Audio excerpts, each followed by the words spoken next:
Okay, I should be live, and everything should be set up correctly.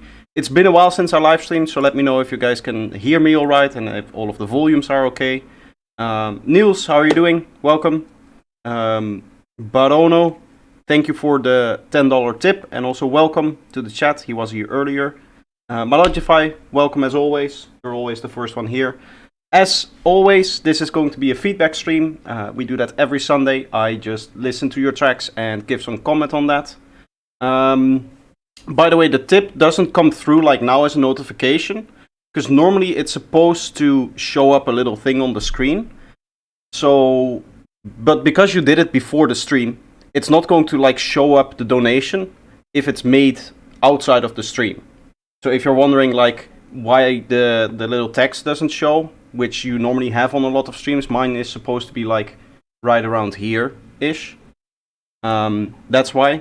I still really appreciate it. But as I was saying, today we're going to be doing feedback. So as always, you can submit your tracks right here. And we already have a few of them, as you can see. This is all from today. You can start posting your tracks right here, feedback on stream. And then I'll start listening to all of them. I already see a lot of regular people here, which is very nice. Matt J, Cauliflower. Okay, so this is Niels, New Understanding. My own volume is a little bit loud. I hope volumes are still all set up good and correctly.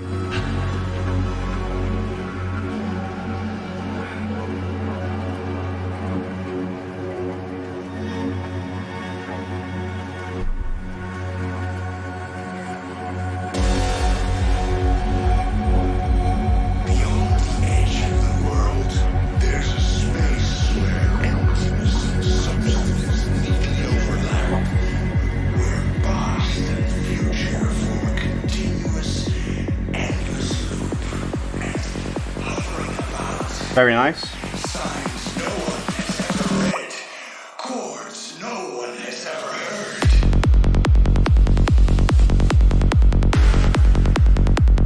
I see one of my analyzers a little bit out of sync, but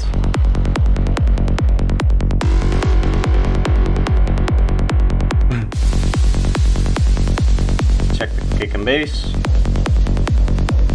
Looks nice and clean here. This transient is a little bit strange looking, but I think it sounds okay.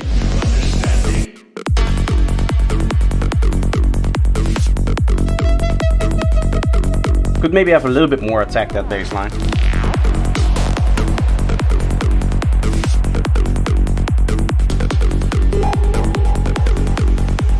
It does sound very fat, yeah. You can see the sub bass of the bass line is a lot louder than the first harmonic. Usually in psytrance that's not the case. It's really if you want like a very fat kind of bass sound, a very low kind of bass sound.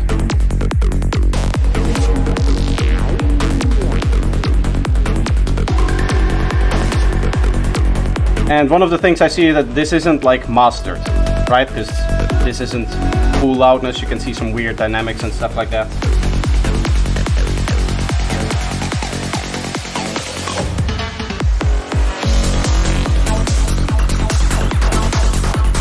I have a little towel here because it's extremely hot in my room.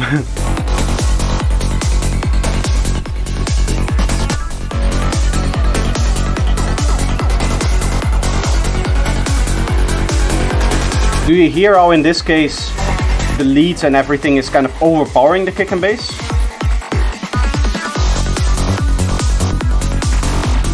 I would say that the kick and bass itself can be like 2 dB louder in the mix, or just everything else 2 dB down if you want more headroom.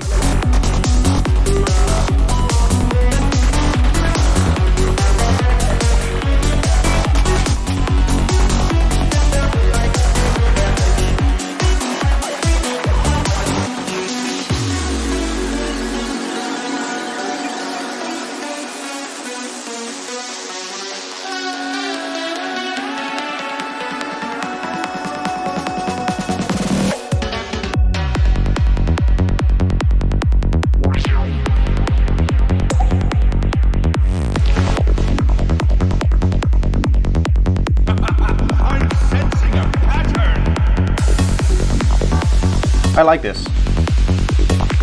This is very nice. It's again still very, very fat and lacking a little bit of the mid-range, I would say. But overall the idea is very good.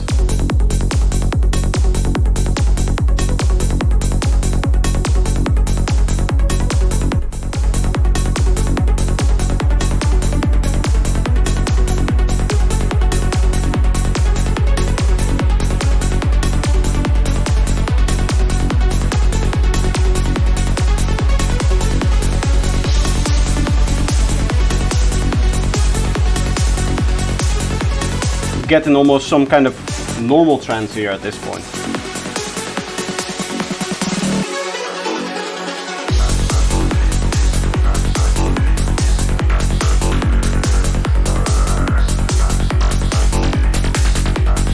Overall, your sound placement and all of that stuff is very, very well done. It's just the mix that's a little bit off to me. Like a few things in the mix, right? So the overall balance, the overall frequency spectrum of it.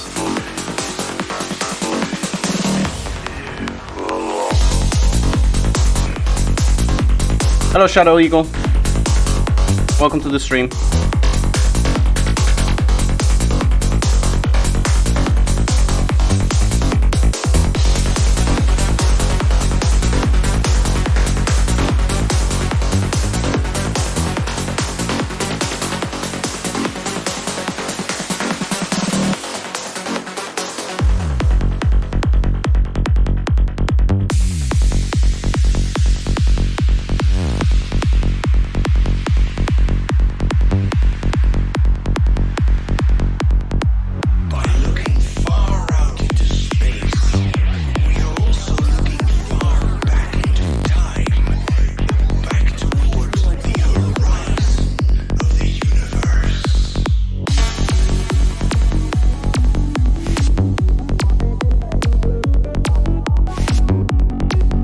It's a little bit of a strange structure. I would almost expect this to be like a second drop. You know, with the different bass groove and everything. But this is like the third drop. Because we're almost at the end of this track. We're 6 minutes in already.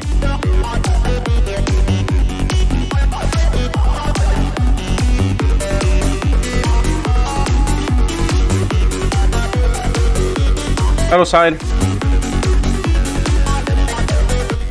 Kuramzai, welcome.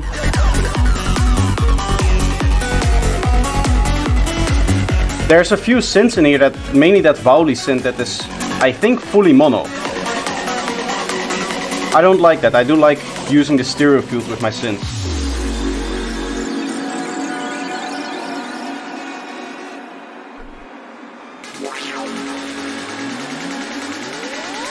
It's like not important for the dance floor, but it is important. Very nice fill there. But it's very low energy before this part, so it sounds really strange going in such a high energy part here.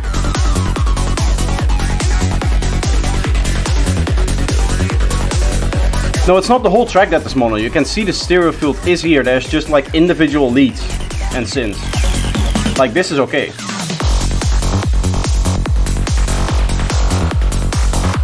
I was saying on the dance floor that's okay,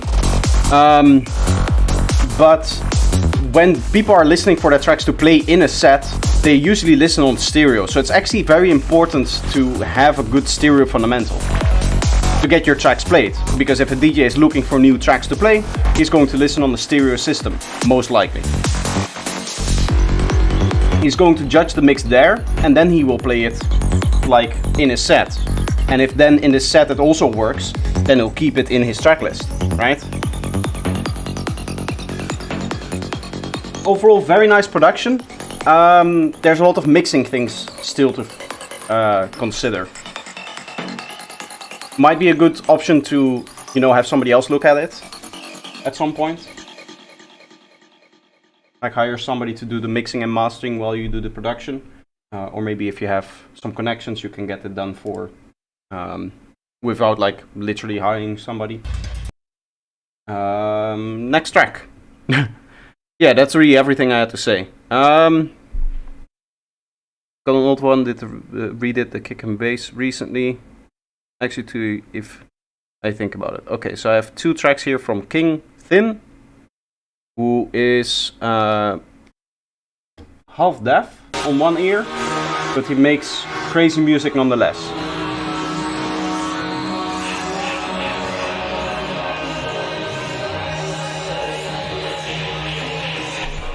Here in this intro, it's really hard to understand what is going on,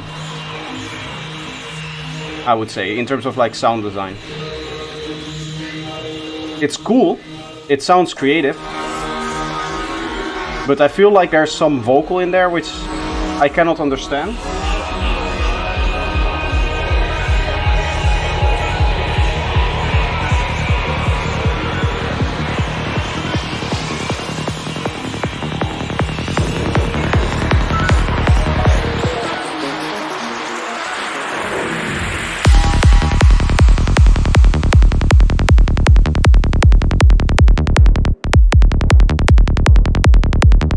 This is of course very nice sounding. Very mono kick and bass here, but all of the other elements are very stereo, as you can see. You can see the stereo field moving here actually. Hello Klaus.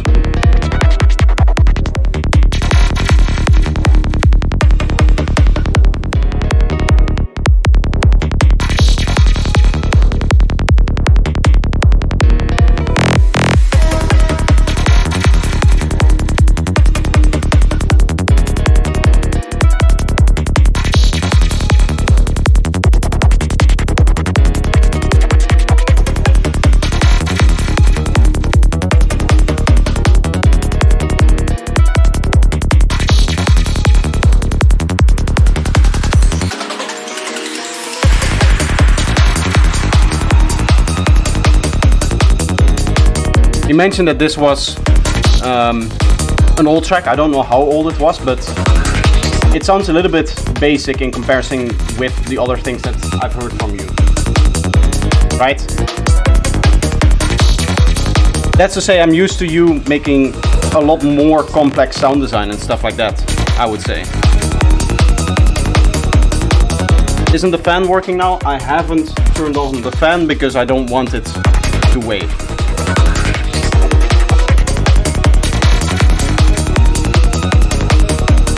Because not only is there one behind me, there's also one in front of me for the color, and that one is very close to getting in front of the webcam, so if it like blows, it just goes in front of it.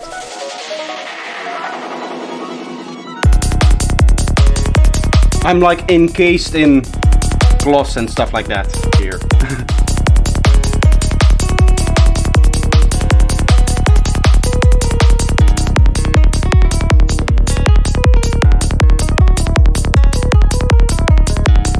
I do like the nice melodic part of this. Is it hot in Italy? Always.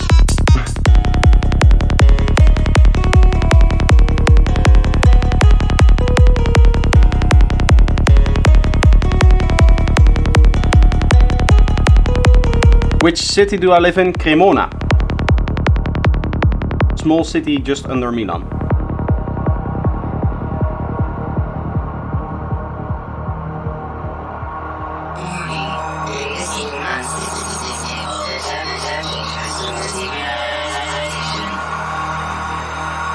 Here again, with this atmosphere being so open and loud and like these higher frequencies, it's hard to understand what's going on. I would recommend like low passing that over here, so it's just the basis. Yeah, it's the same here, Malogify.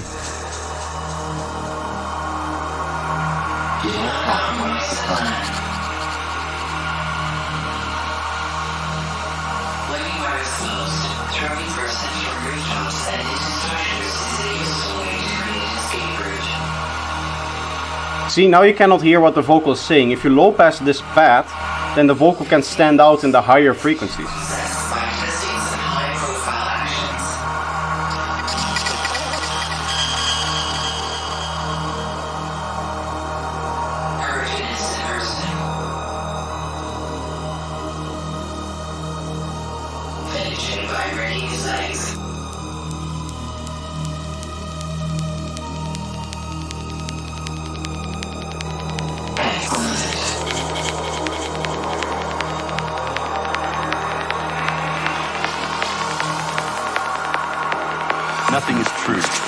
everything is permitted.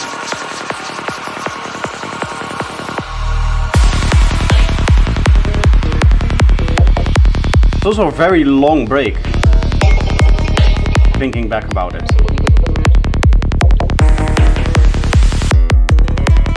Hello Kev, Kev Human, welcome to the stream.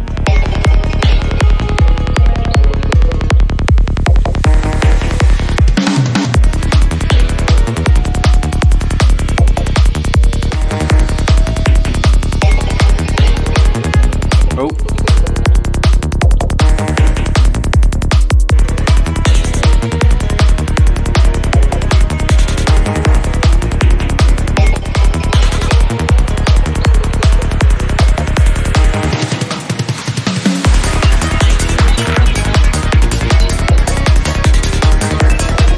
I do like this part, this is nice and high energy.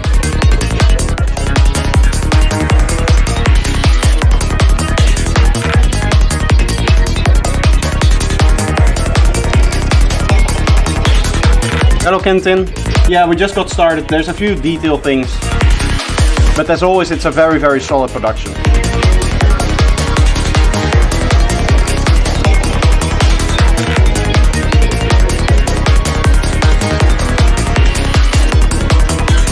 Hello Zender. Zendo.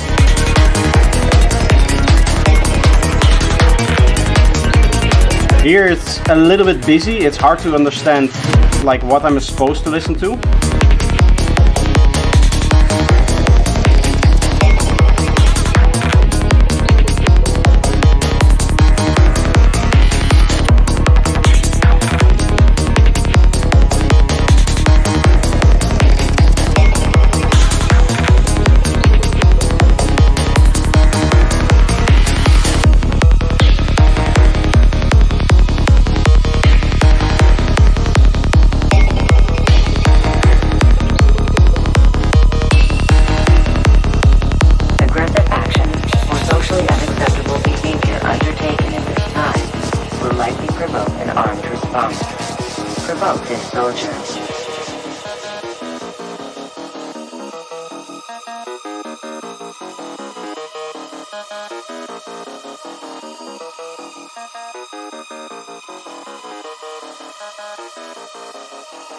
I like that distorted atmosphere.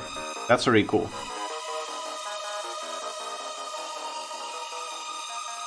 Overall, great production. A few details to clean up, but for the rest, I would say that's very, very nice.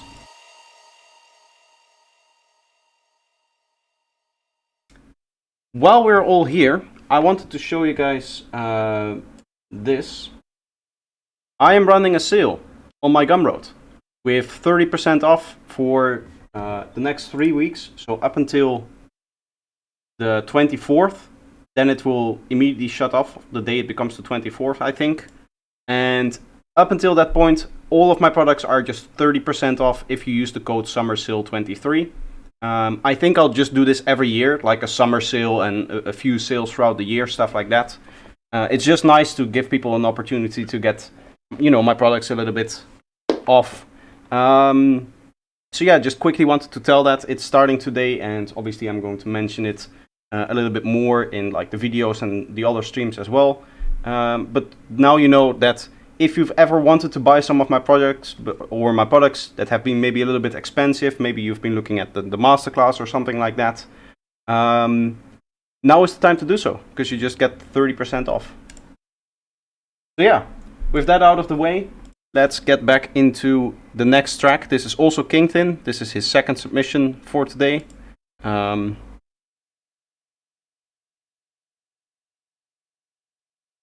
Is the gone for everyone or just me? I'm still here. I think everybody's still here. The sound. Microphone seems to be working.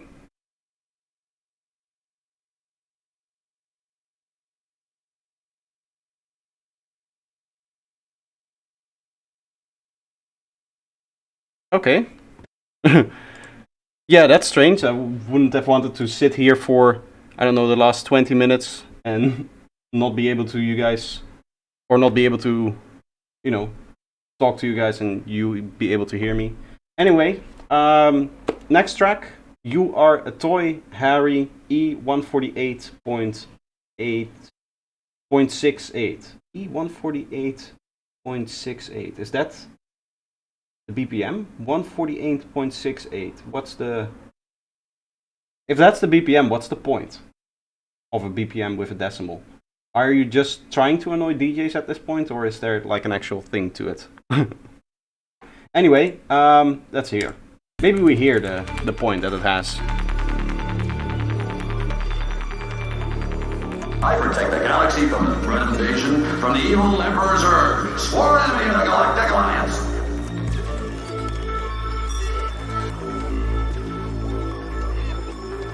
Sound is back now? Perfect. I don't know why it went away, but glad to be back.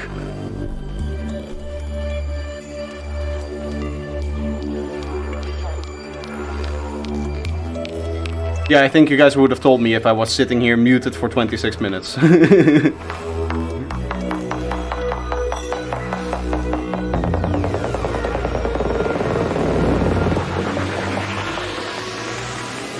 Lightyear, start command. Command, start command.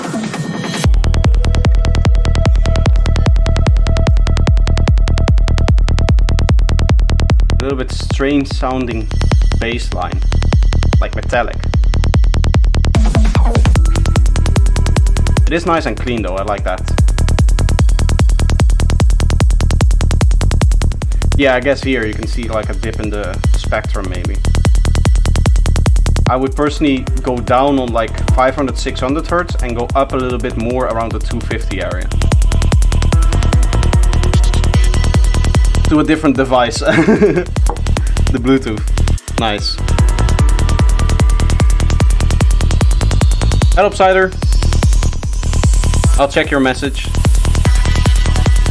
I'm Buzz Lightyear, Space Ranger, Universe Protection.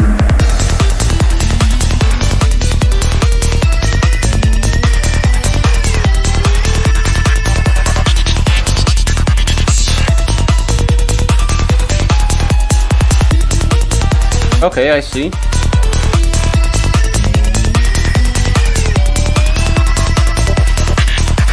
We'll see what kind of mystery you have in store for us, Cider.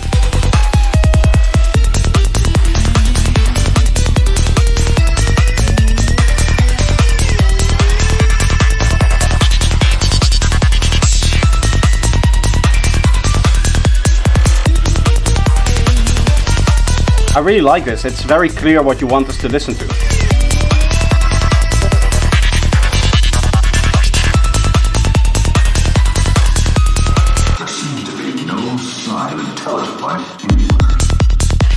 Listen to the second track first, for you. Okay. There's no copyrighted sound in the remix, or... because that may be a problem.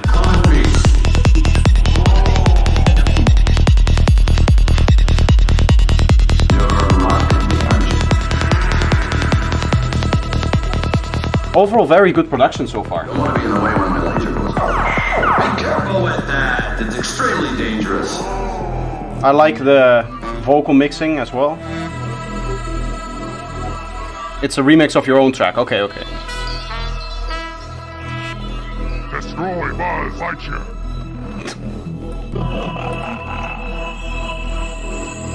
Ancient absurd if I never saw one. Mayday, Mayday, come in, Star Command. Send reinforcements. Star Command, do you copy? Buzz Lightyear, your defeat will be my greatest triumph. Yes, sir! That vocal can be a little bit louder, actually, that's the darker one. I shall rule the universe. Not today, sir. I have a laser, and I will use it. Again, you could say that you could low pass the atmospheres a little bit, like just chop off like at 200, 300 Hertz, so you don't have that very high sound, and that's where the vocal can kind of come through.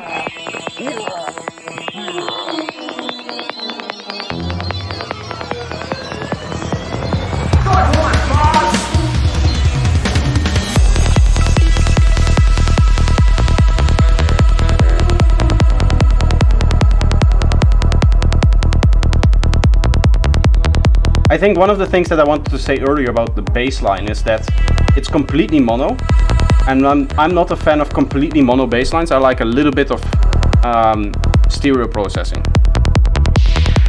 Would Alan Watts be classified as copyright? I don't think so. No. And especially if it's in another piece of music, then it's really hard to detect.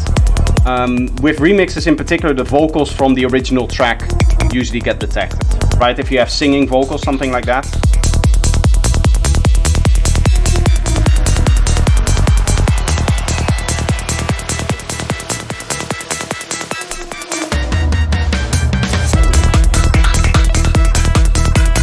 Something weird happening to the bass there.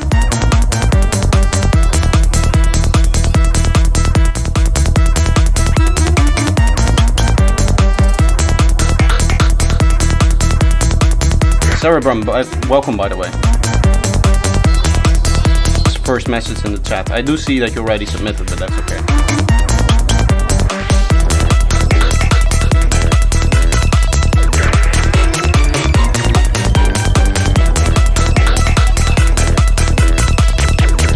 I think if you want to do a track this busy, you need to do more with the stereo field, because now it's all cramped very, very mono.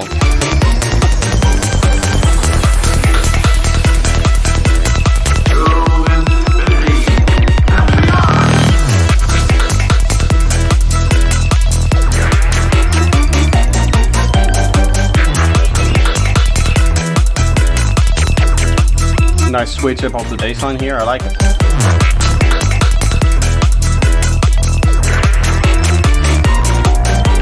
I almost like this more than the regular bass line that you had under it before.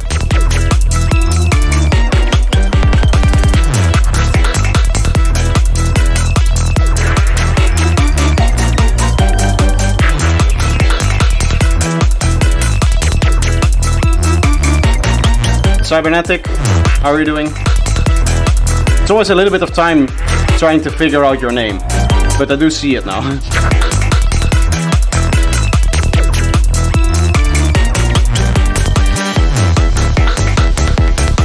I would say that for the rolling bassline it's okay to have it completely mono, but for like a sliding bass like that, really having it completely mono just sounds a little bit weird.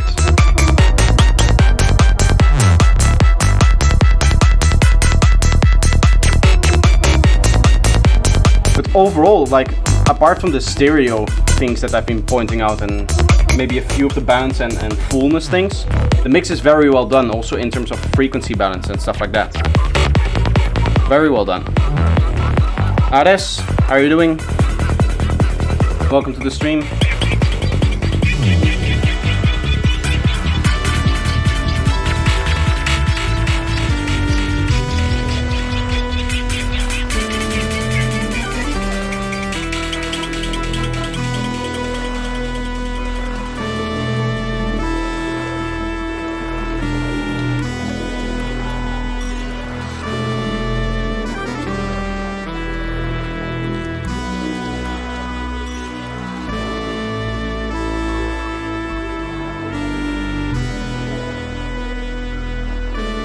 I can do a half decent Alan Watts impression if I got copyright issues. I think it will be okay, but it would be interesting to hear. I really like this, the instruments used. I didn't think I said it before, but it was also in the break. It's always really cool to hear like a real world instrument implemented in Sidehands like that. Very good job.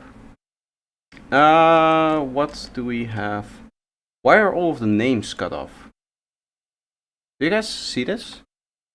Here we have a P ... G ... This is all of the submissions, right? Here is where, for those that don't know, here's where you can submit your tracks, and then I'll listen to them.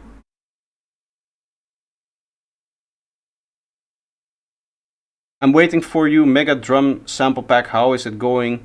When producing dollars, this kind of samples are gold. I actually finished it today. So all I need to do is make all of the release artwork. So in a few days it should probably be out.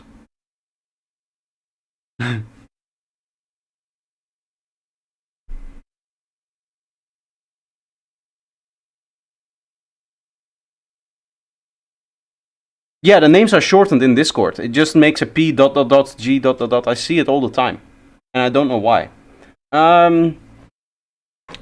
Next up we have Psy Miracle with a K. It's not finished yet. It's missing 32 bars to finishing this project.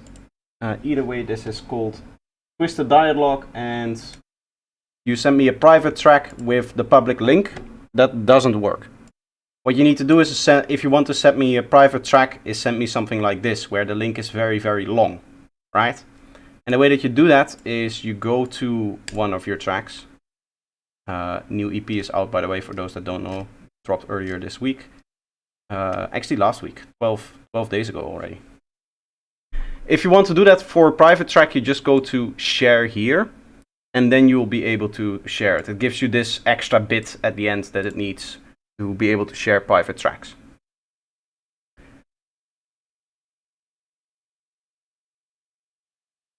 Okay, so now it's just public. Right? Yes. This is the same thing. Okay. Psy Miracle, Twisted Dialogue. Let's have a listen.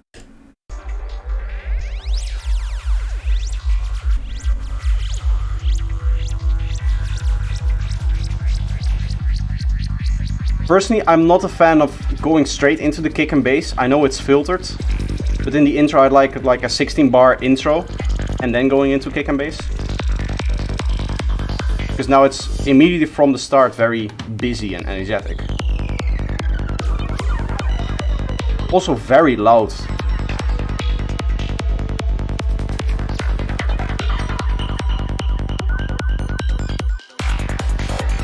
It's nice kick and bass, I like it.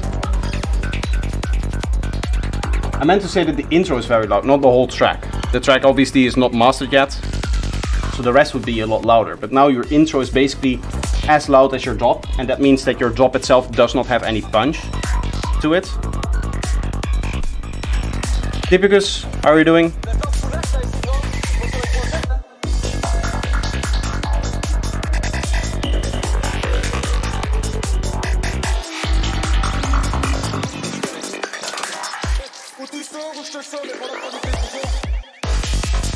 Overall, the sound design and mix is very well done. I like it.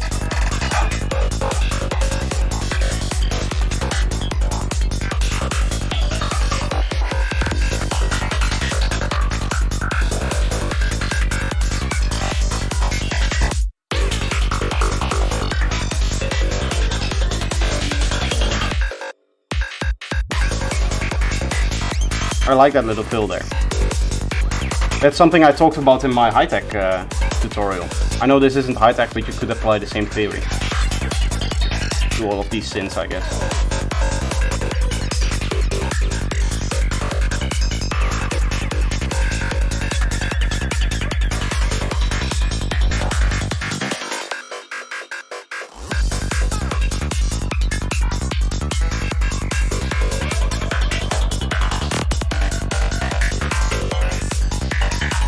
Sounds cool, but in my opinion, use the bassline groove a bit later. I guess that could be good for like a second drop part.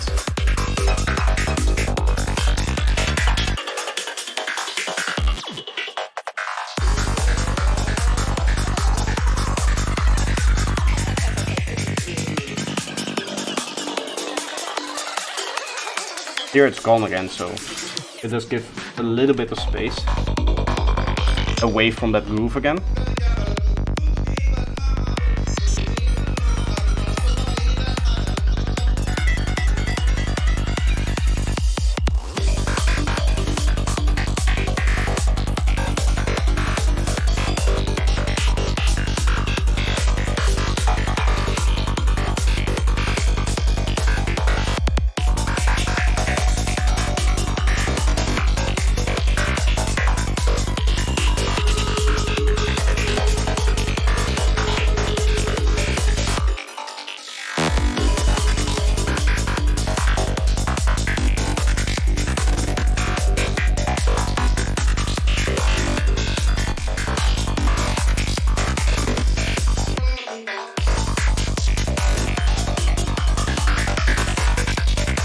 Overall, very groovy, yeah, I like it.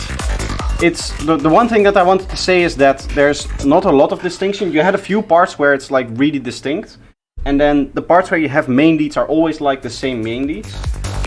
Please stop with the autoplay. Anyway, it's just 4 minutes long right now, so obviously it needs more stuff, and he's still not finished with it. Obviously there's going to be mixing and mastering, but overall the mix is already very, very nice. I do really like it. Hello Acid Monkey and Glyph, welcome to the chat. Typicus, I think I already said hi, but welcome either way. Overall this track is very nice, as I said. There's a few parts where I would say it doesn't really stand out, but that's okay. There are a few places where you have some really cool sound design going on. I liked what you did with the vocals and the other synth kind of mangling in this part here. But yeah, let's move on to the next track. We have a lot more to listen to. So Side told me something about his track before. Listen second track first. So this is Omnisphere _ test _ 1 _ psychedelic _ rhythm spelled incorrectly _ mix _ test _ 1.mp3. Let's go.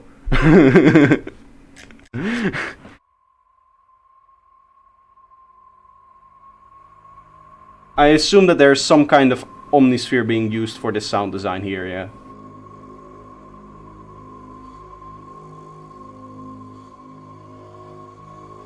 It's a very long name indeed.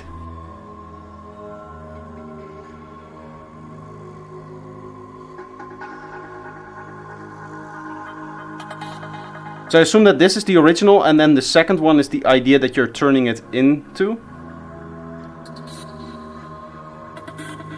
Yeah, Omnisphere is also spelled incorrectly.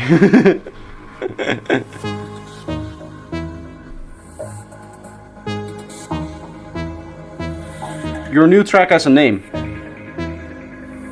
It's a crime against humanity. How dare you? Name your tracks. Groovy. I like this. It's also nice and clean actually. Here.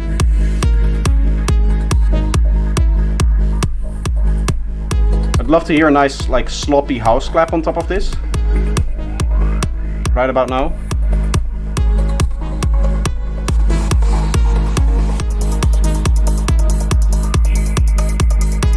The drums kind of feel like they come in at random points. There isn't really a fill for them or something like that.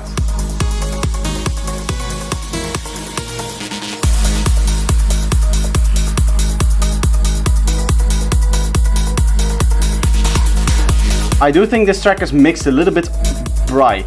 And one of the reasons is that you don't have a lot of things happening here and like here, right? So this harmonic is very low. Here there's a little bit of energy missing. A lot of energy missing is from the middle. And then this is very, very bright. Very loud as well.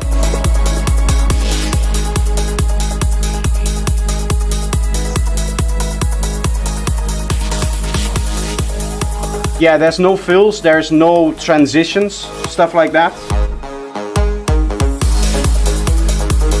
And there's no clap.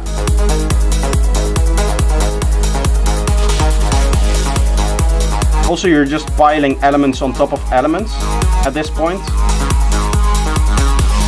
So that's going to become very hard to mix. When this,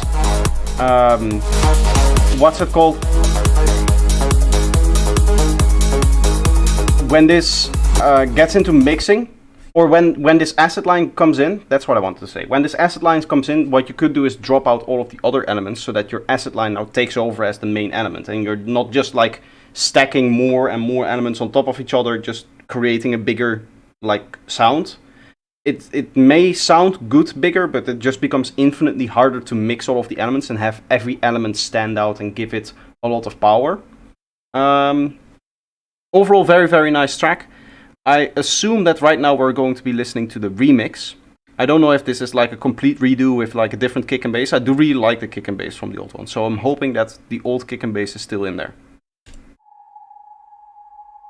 Still has the same atmosphere.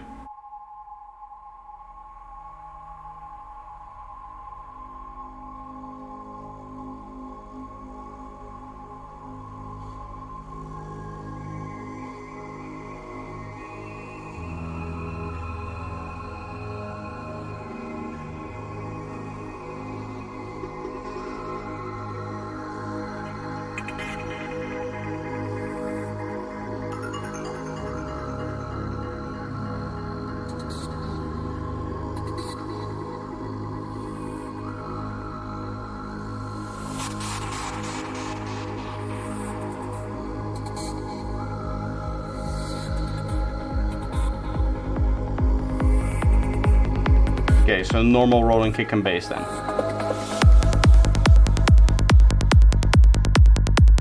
I mean, it's not a bad sound. I do like the kick and bass. It's getting a little bit low here in like the 300 Hertz area. It's also a lot shorter, so that was everything. I do want to know what he asked for. Do you think this theme is good for side fans? I mean, yeah, it works. Especially the intro. What I would like to see is taking a few more like intro elements and putting it in the drop, I guess.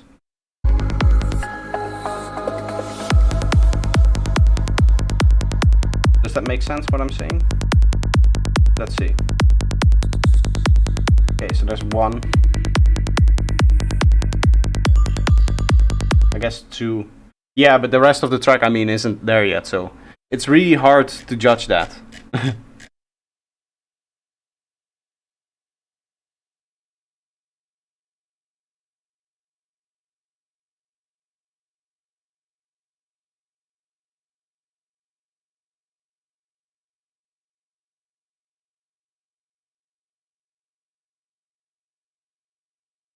I also stack a lot of leads on top of each other, but I like it, and it feels very simple and empty if I just leave an acid line, maybe one more sound.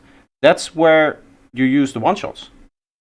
What you do is you take, for each section you have one main element, right, in terms of leads and sequences. And then if you want to add extra detail to a part, and just very locally, what you do is you just say, okay, here I place a one-shot, and you sound design a one-shot for that place.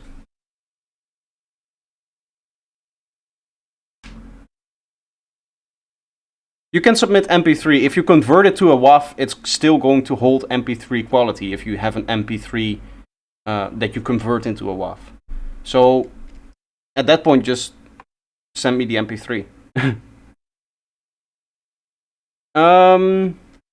Next track. This is Cerebrum. This one is only 5 days old. It's another practice project. I haven't been working so much lately. Hope everyone is having a great day. I hope so too. Thank you for your submission. Bush Mantras, work-in-progress.mp3. See, another MP3 here. MP3 is fine. All right, now, if we can see the first part, which is that the ego is purely fictitious. Bit strange that one atmosphere spans hard left. That it is a symbol or image of oneself, plus a sensation of if you're gonna pan something hard left for the whole thing, I would also have like a counterplay panned hard right, so it doesn't feel off balance.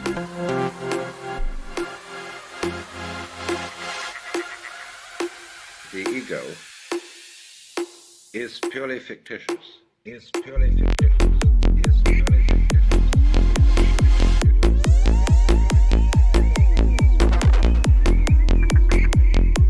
So you have to see it now or never, because there is only now. Personally, not a fan of the key switch. I think Well, tomorrow. if you don't have like a top melody on top of it that does the same thing, then I don't think it makes a lot of sense to do key switches like that. Also, the cleanliness of your kick and bass is something to look at, right? You can see the transient here, you can see this kind of continuing into your bass line.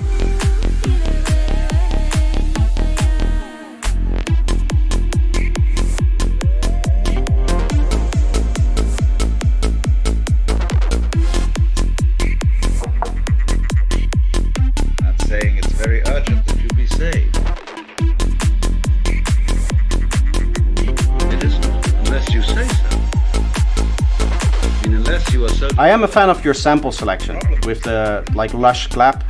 Some sort of escape. Maybe the reverse clap into it is a little bit too long. But if you don't want to, you can stay. There's also a reverse clap into the part that does not have a clap out.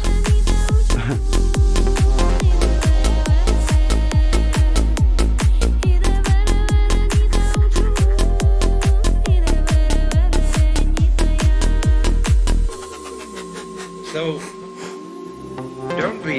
scared about the idea of the difficult. That's a red herring and it's quite irrelevant. And I don't think that teachers should talk quite so much about this as they do. Saying, oh, Overall, I would also say here, like, use the stereo field more, right? So this vocal is completely mono. it will. Maybe it won't. But that's beside the point. All of the animal sounds here, the main lead is mono, that like This ARP is a thing. very difficult book to read, and it requires immense powers of concentration. Well, that immediately kills your interest. Instead of Okay, so here we have a swing This is so fascinating. I've been working on and a kick. and every time I just get so involved I can't drop the thing. Also, do you see how your like sweep bass into it is louder than your kick and bass itself? Here again, cleanliness, something to really worry about. Look at this transient here. If we can see the first part I would also process this more, like more phasing on the kick and bass. is purely fictitious.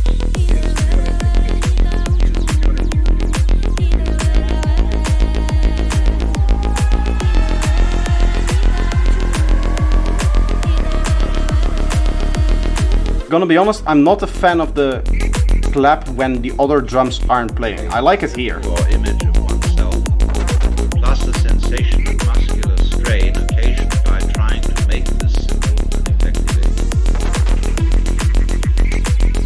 Control emotion. Control emotion.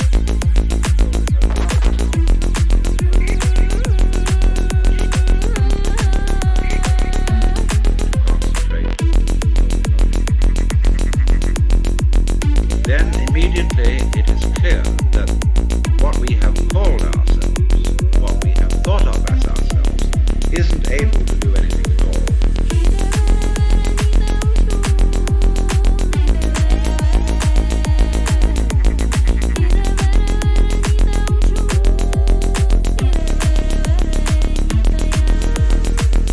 In which there is nothing to do except watch what happens. But what I'm gonna be honest, I'm getting a little bit bored here. nobody apart. I'm missing like a fill and then it switch up, something like that. So we get it. You see, he doesn't have any fills. He transitions from with the drums to no drums without using an actual fill. Problem that arises, yes.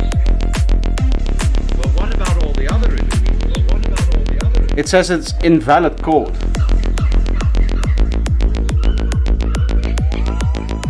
I mean, if I go to checkout, how can I show it without showing the other codes? I can't. Because the other codes are private, I cannot show that. But SummerSale 23. Here's the code. I don't know if it has to be in all caps or not. There are other codes that are... Yeah, they're also in all caps. Maybe it has to be all caps and all together, but it should work. It's already active. And it should just work. There aren't any limitations on that one. It gives me live status. It gives me 30% of everything.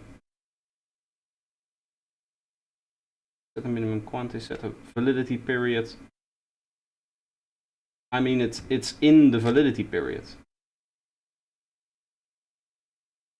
I cannot show you like my backend because then it also gives me the other codes that are for like Patreons and stuff like that.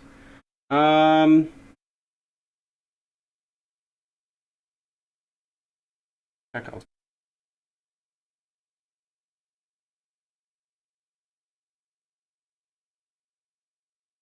I'm sorry that this is going on now, that we're troubleshooting this.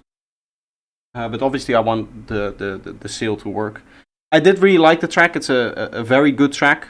There's just a lot of details that still need to be worked out. And that's often the case when people send me a track for like feedback. In this case, it's mainly the kick and bass cleanliness and just overall the progression, energy flow, that kind of stuff. It works when you try it. You mean the code?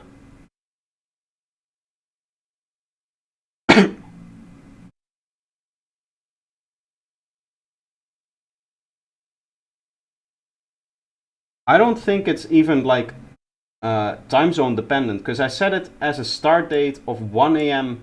on July 2nd, which is already past. But this morning at 9, it was still not working for me. But it turns out that Gumroad is in San Francisco. And there it wasn't yet 1 a.m. when I tried it like here at 9 this morning. But then at 10 a.m. when it became 1 a.m. in San Francisco, the codes told me that it went live, right?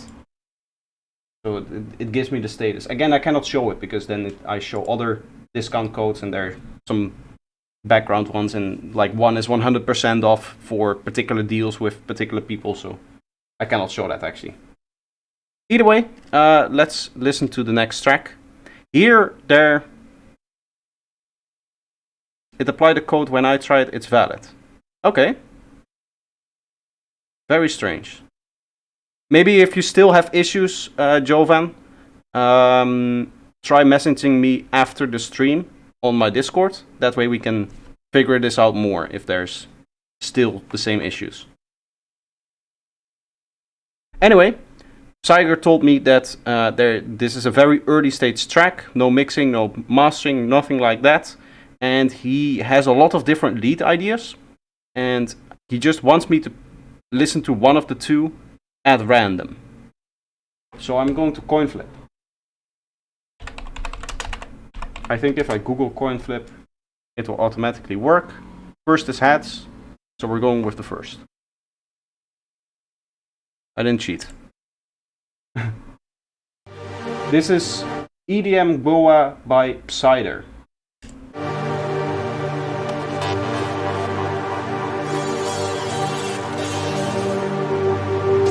You can listen to them both. Okay, so what I just did was all for nothing then, I guess.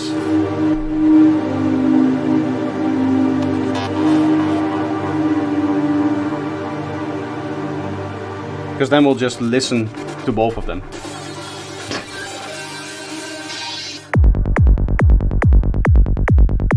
Okay, so lacking a little bit of a transition here. Also, kick and bass very clean, but the summing I don't really like it. I would suggest lowering the level of this note quite a bit.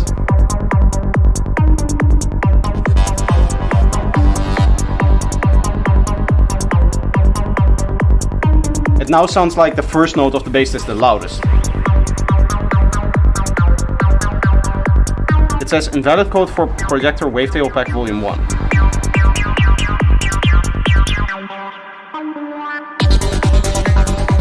I have it set to all products.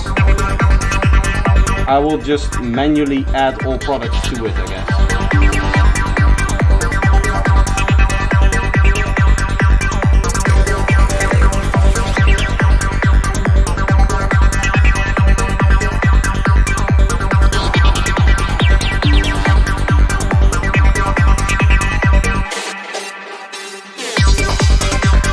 I know it's not really like Goa here, with working with the stereo field, but I do like that you're doing it.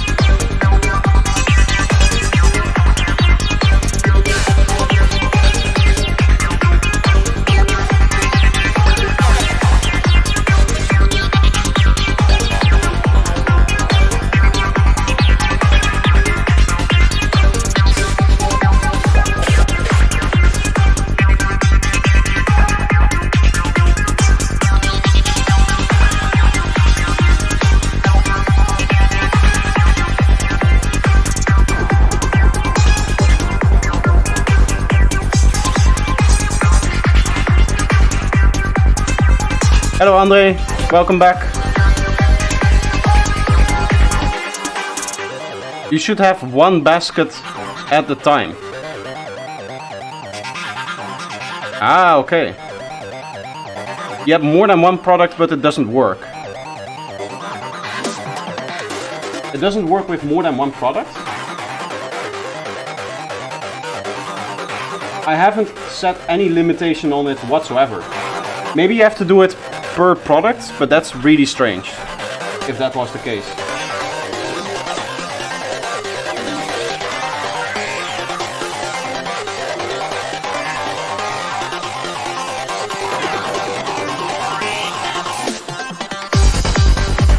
Here, overall, I would say that there's like too much going on at this point.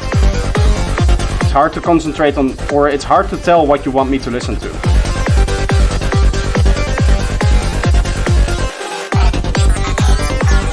Jovan, let's chat a little bit after the stream and then we can figure out what the problem is here, okay? No, I mean if you have 2 pages opened with different products in different baskets, it won't work. Ah.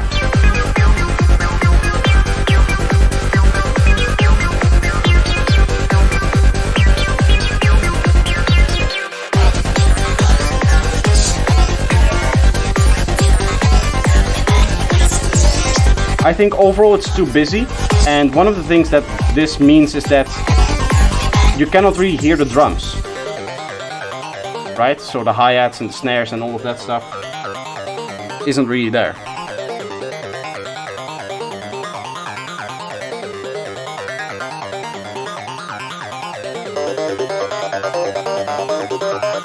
I mean, the overall sound design is very well done, it just feels a little bit too busy. The mix is nice, apart from the one bass note that I mentioned before, which I would change.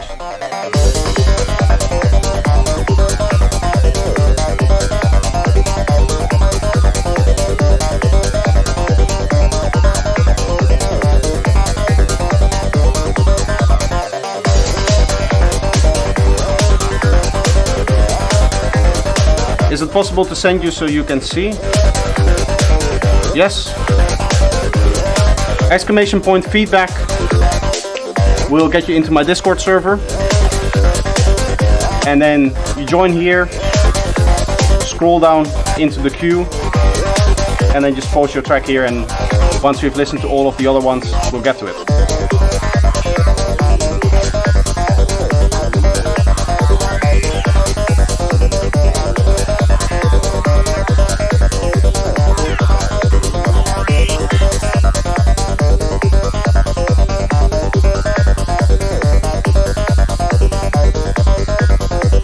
Again, here it's like 2 main lines on top of each other, right?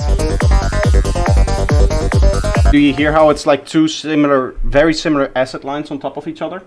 And it's just, again, it makes it really hard to say like, okay, do you want me to listen to the one? Do you want me to listen to the other? What is it that I should be listening to, right? Because they play slightly different melodies, I guess. They're just like mixed in between each other. And that kind of artificial busyness, I don't really like. What I would do is just select for each section 1 main lead, and then maybe have a few backing leads that are like grid synths, stuff like that, you know. And then you have your one-shots that just add extra interest to certain parts. For Goa specifically, I don't know if that works because there's a lot of like parts where there's pure sequences. But even still, what I would do is try to make the one sequence that you have for each part then as interesting as possible through effects and stuff like that. There's also a different one. By the way, did somebody post? Hi, do you know how long the stream will be approximately? I'll sit here for probably another 3 hours, roughly. Anyway, I'll leave the Goa 2 for later if you don't mind. All of the leads are different, but the kick and the bass and everything is the same. So if we have time at the end, we'll listen to that as well. I'm just going to continue on with GHS. Psy FG, this is called Bad Acid Trip 150G. 150 grams is a lot of acid indeed.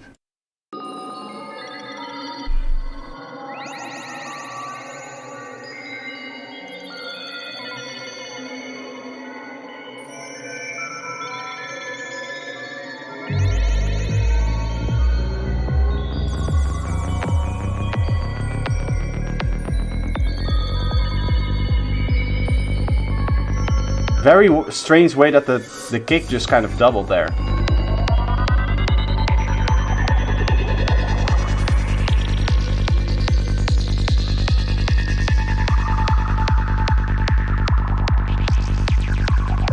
I'm also not a fan of how that one atmosphere kind of continued into the drop. It would be cool to have all of the drop or all of the intro atmosphere stop and then have the drop come in. That gives the drop itself a bit more punch. This is again one of those tracks where it's not mastered, first of all. Right, you can see it's not like full. But the other thing is that the kick and bass in the intro is almost as loud, if not louder, than the kick and bass in the drop. Which means that the kick and bass in the drop, when the drop starts, does not have a lot of that power.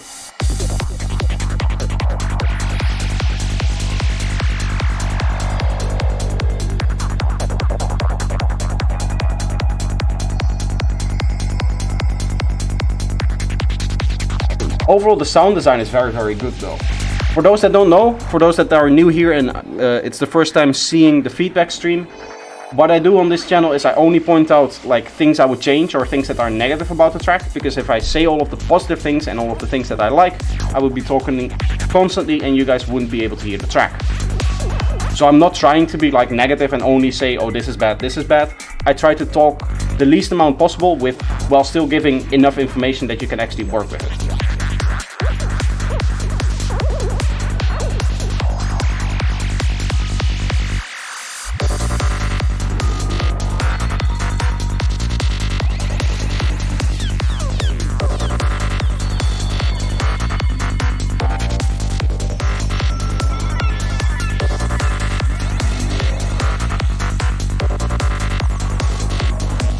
Overall, very good feeling.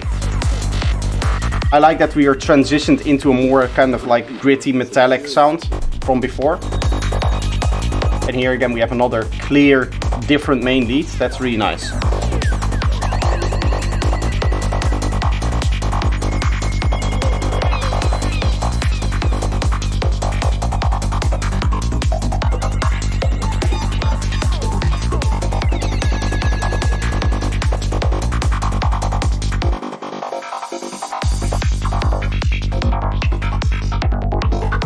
Here's something really cool. What I like is that you took the same synth, but you went a lot crazier with the modulations on there. Which still changes it up in a way that it's like different, right? Before it was like slowly moving and now it was randomly going from one to the other. Oh, was that acid we took? I don't feel anything.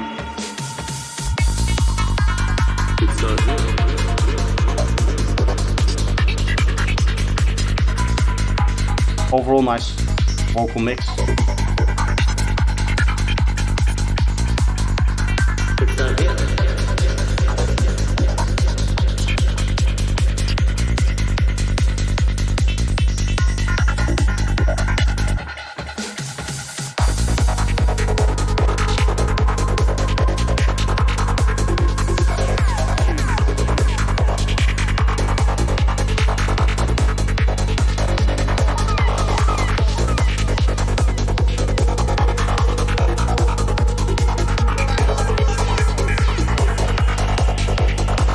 I think the drums can be mixed a little bit louder. The hi-hats and the snare and everything like that. That's always when you say I don't feel anything. It's usually kind of the tipping point. Do I feel anything? What is feeling? What is feeling? What is feeling anything? Oh, this is what tripping on acid is like.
I would say that seeing as this is like a less energetic part in terms of the leads, and you still have the hi-hats, what you could choose to do here is not have the atmospheres in this part.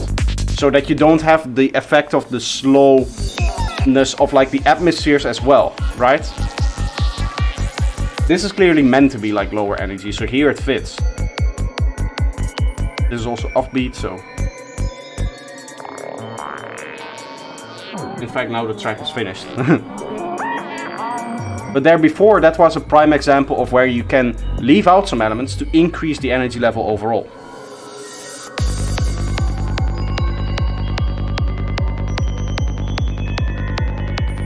And then the final thing that I'll say, and I think I've said it already a few times today, but stereo field.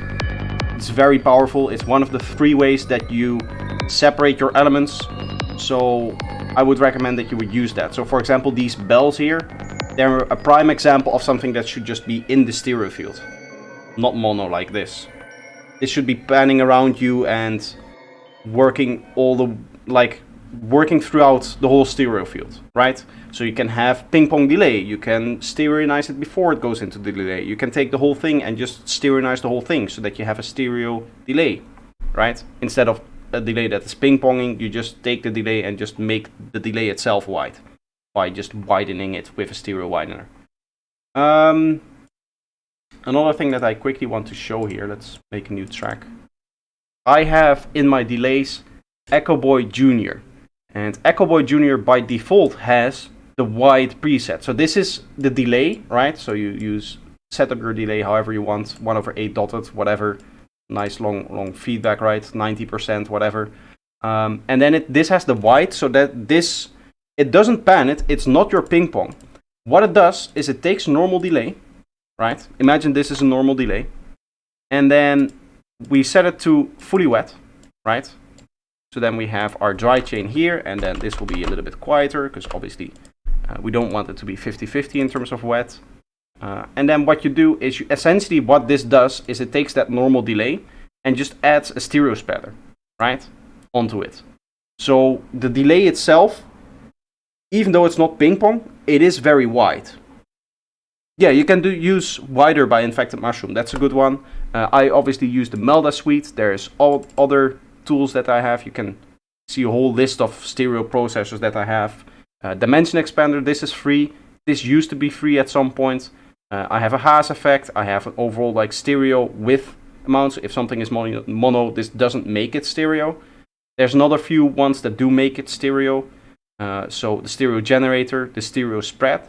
I think one of these two is free as well. You should probably pick these up here. I can put like a sound on it to show what it does. Like a drum or something like that.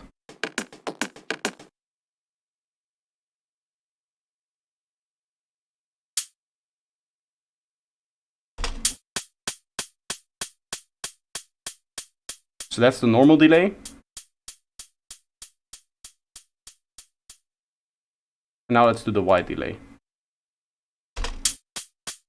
Do you hear how it's now on the side? So that's something that you can use also to make it more like interesting in terms of the stereo field. That being said, let's go back into the next track. I should do like this, right? Yeah. Before we go into that, for those that are just joining the stream and don't know yet, I am running a summer sale on my Gumroad with 30% off if you use code SummerSale23 at checkout. Apparently there's some issues still with it, but hopefully it should work for the rest, I guess. Yeah, you should just be able to see that the code works on my Gumroad. There might be a few cases that we're going to look into with Jovan. But yeah, let's move on to the next track actually.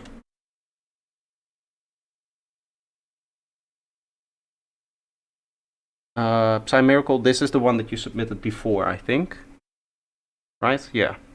So we're going to go on to Shadow Eagle. This is 3 steps ahead, drop it, shadow bootleg. This is going to get me into copyright issues, I guess.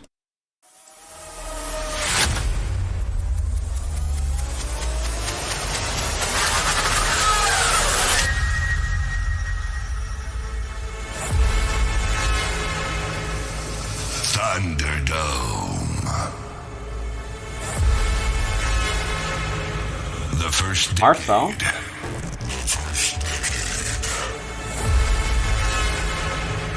1992 to 2002.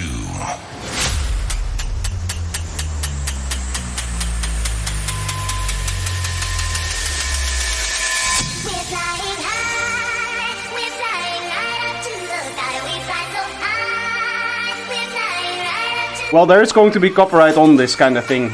I'm sure of it. You have to keep in mind that I have like 8,000 followers on this part here.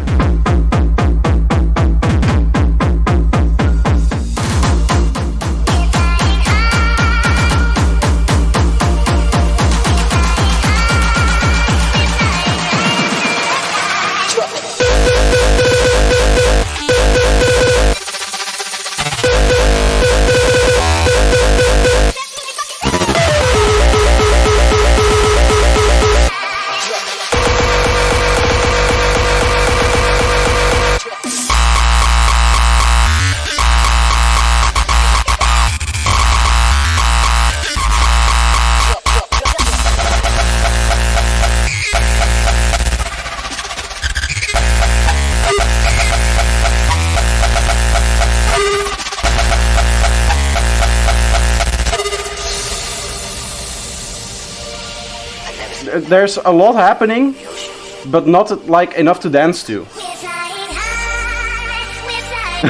I'm not shocked, I'm used to this. This is Dutch music. Don't worry. It's just that there's something weird about the kick that you used and that it has no punch.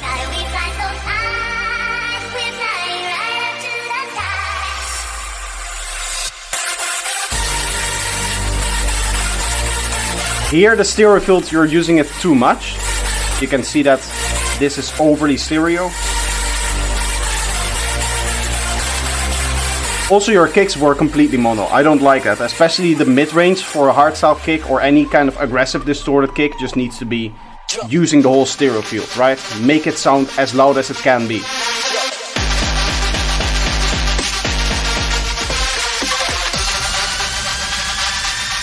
There's a lot to worry about mix-wise, I would say.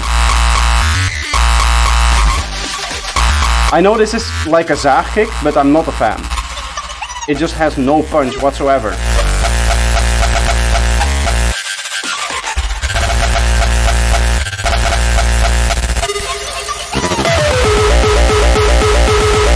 I mean, I do like this kick, it just needs to be more stereo.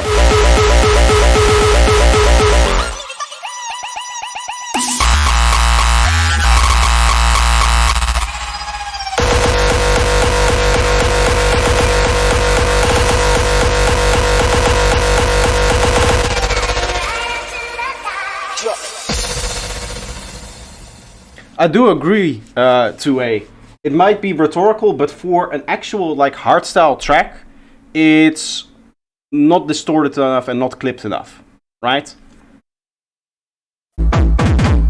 Look out at how dynamic this is. Let's just record this and I'll see what I would do with this if I was like the mastering engineer, I guess. Hello? Yeah, there.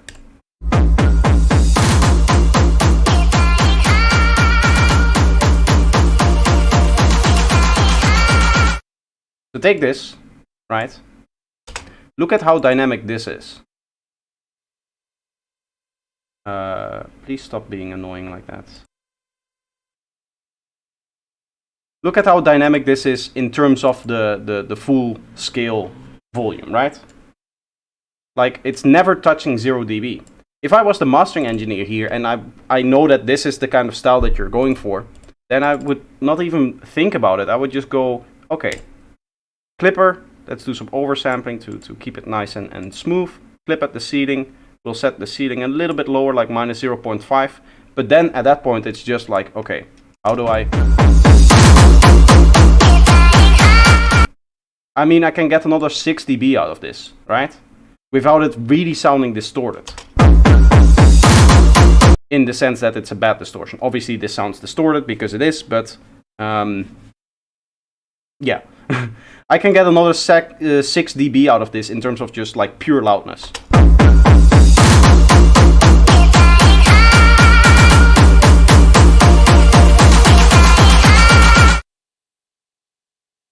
And if you want to compete within hardstyle, this is what you need to do. It needs to be loud as shit. Like actual loudness. Not actual loudness, the loudness of like digital loudness. There's debate on that. Hopefully that helped. Hopefully that was some clear indication of how to continue with this track. It can be, you know, a lot louder than it is now. For the kind of track that you're making. Anyway, let's pop the analyzers back on. How long have I been live? About 1.5 hours. Also, I saw somebody post in feedback on stream, or the normal feedback. Barono, this is you. I don't know if you don't want your feedback on stream, or if you post it in the wrong channel. Either way, if you want your feedback on the stream itself, just like post it here.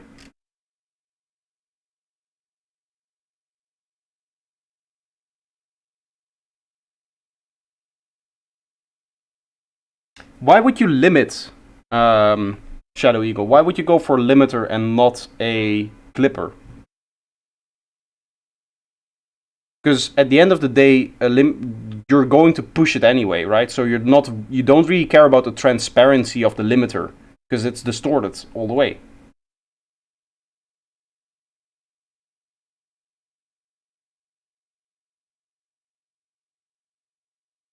Wait, why do I not see Barono in my chat anymore?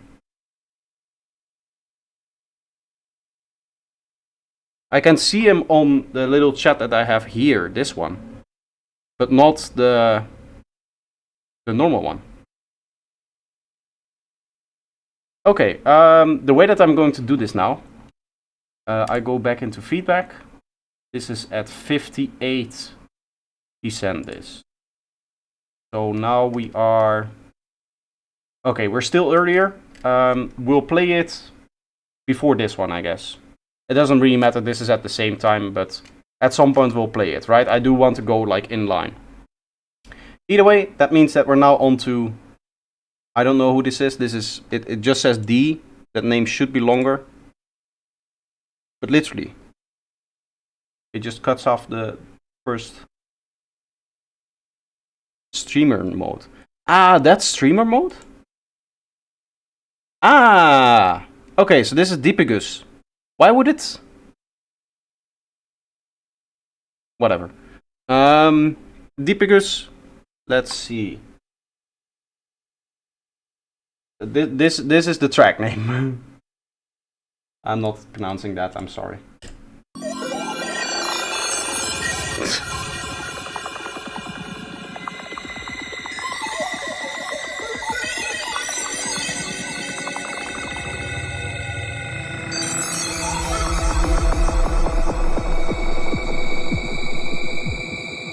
That's a really strange waveform. That was really cool.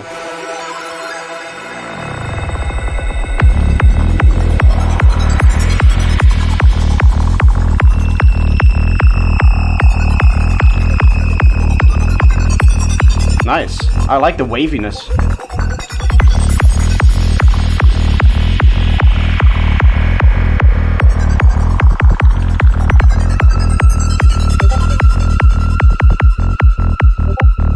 It's me getting the messages here.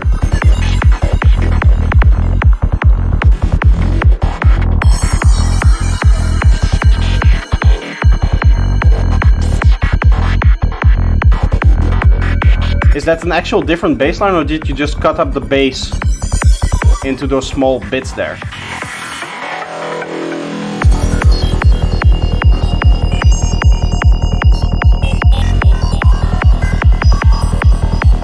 I guess this is a different bass line than this slide. It does have a little bit of punch to it.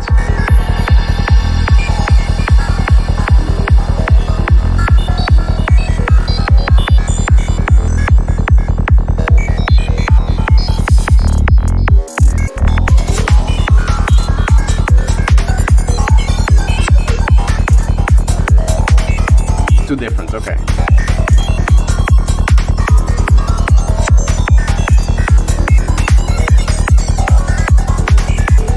in that case, I would say that this bass line that's playing now, the rolling bass line, could use a little bit extra transient in my opinion. Like that, not really the highest high frequencies, but even like the mid-range frequencies. Would be nice to have a little bit more material there, to just give it some punch and some attack to it.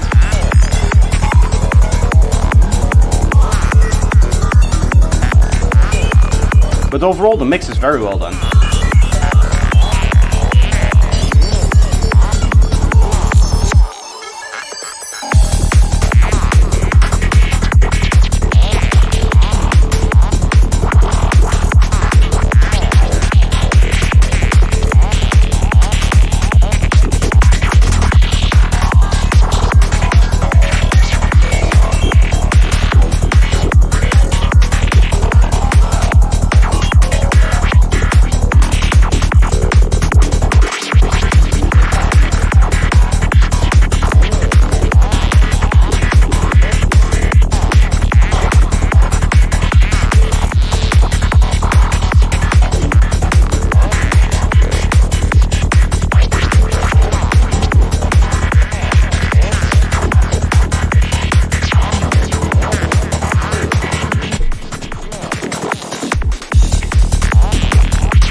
Sounds very clean. I like it.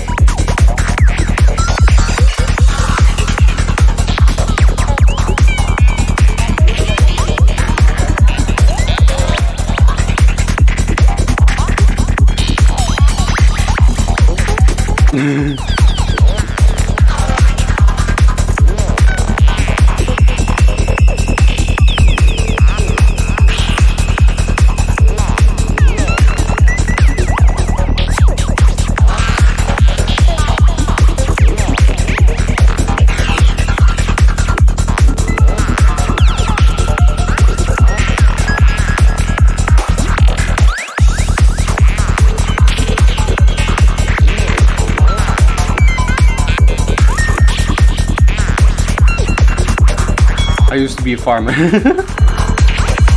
All the coincidences in the world.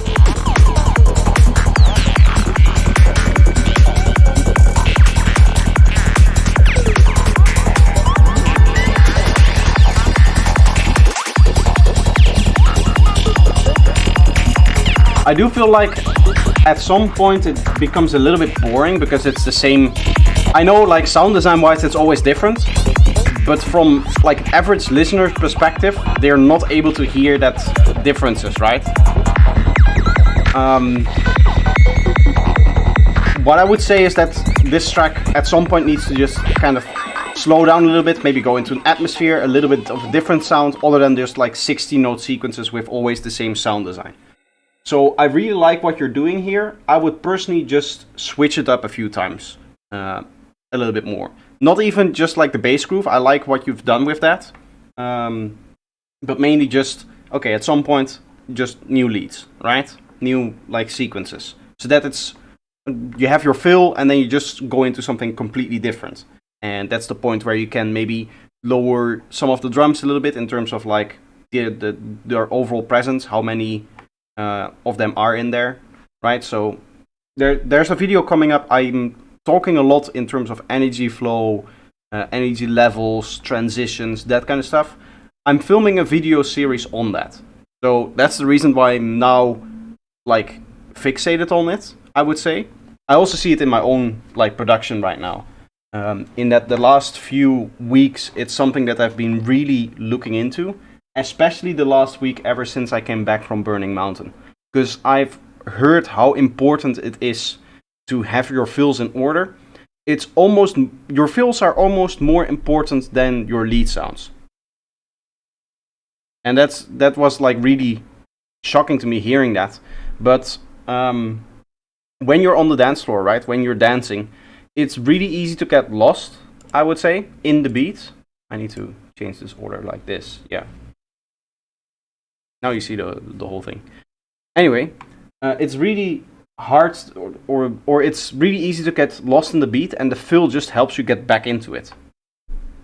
So one of the things that you can do to emphasize your fills is to change up everything, right? So that when the fill plays and then the drop comes back, when that reset point occurs, it's like a full reset of not just the kick and the bass temporarily stopping, but also all of the leads switching around. Hopefully that made sense. Little rant there on energy levels and all of that stuff. But that's something that is going to come up in a future video. Let's see. How many more tracks do I have right now? I have 1, 2, 3, 4, 5, 6, 7 tracks. I do want to take a quick break because it's been an hour and a half. So I'll put on a track that I've been working on.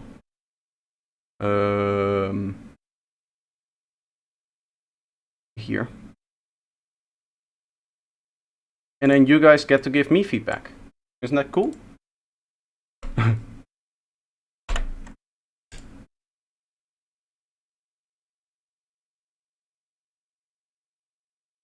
We will work more on that one, always on Mondays. Is it a Monday for you? It's still Sunday for me. Anyway, I guess I'll keep this open like this, and then I'll just press play. I'll be back in a little bit. I'll leave you guys with the track here.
Okay. I just don't see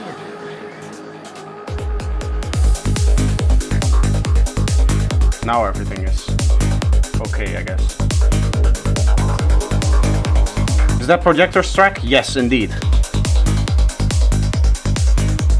It's not yet finished, so this still needs to go through mixing. So if it sounds a little bit too dark now, it might be turned up later. This is still in production.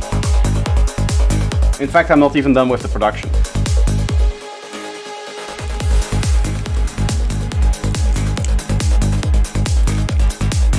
The kick is just not right. Yeah, there's a few things that I'll be changing throughout it. Like the mixing is all still needs to do, so if there's like a little bit of lacking of punch in the kick or something like that. Overall, I would say that it just needs a little bit of extra volume as well.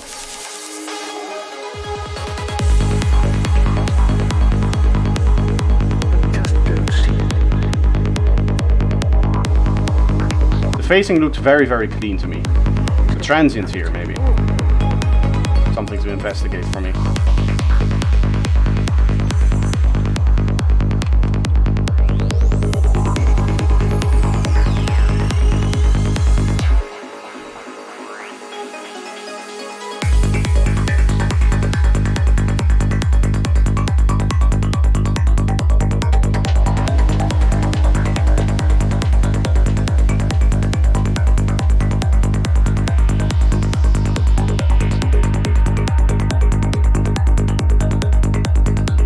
Not good mate work on it. I will. Probably next production stream we'll work on this track. This is a good example of where I need to spend a lot more time working on the fills.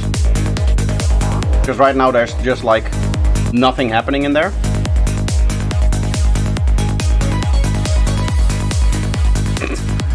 Everything is too clean, it pisses you off.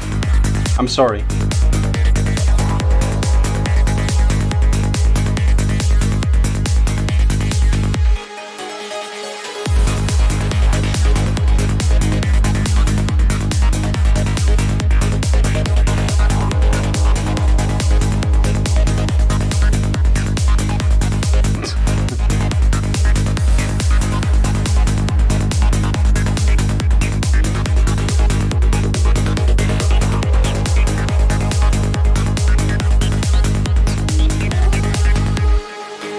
As I said, on the next stream I'll work on this track and then I can show like individual sounds and stuff like that.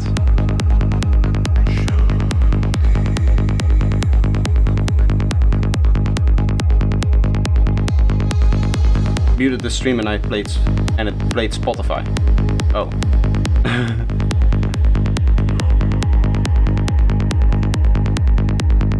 You put on our good tracks and then from time to time you slap us with your perfection. I just want you guys to hear what's possible, okay? I want to inspire you to do better. Nah, just kidding. You guys also make very good productions.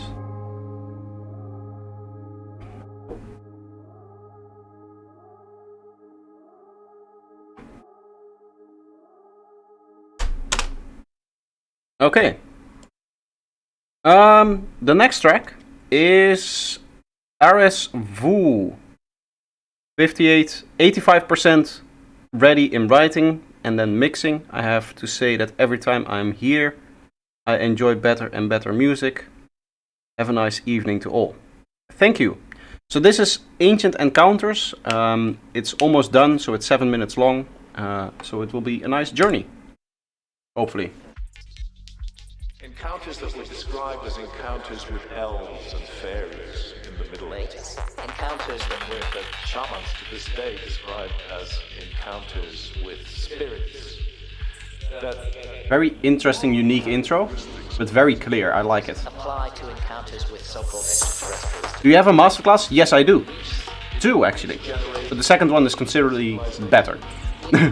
construe experiences according to our Exclamation point masterclass will take you there actually. Fairies and elves. And the code should work on it. So you can get the full one for less than $100, like 90 something dollars.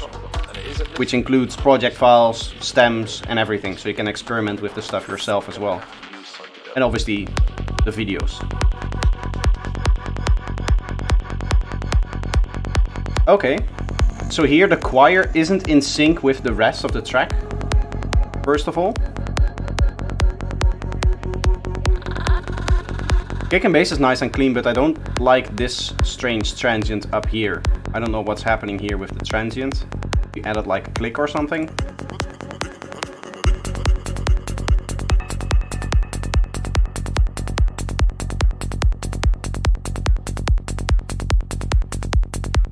Also, the bass could be a little bit louder actually. If you remove that transient, then you can turn the whole bass up by that same amount, I guess.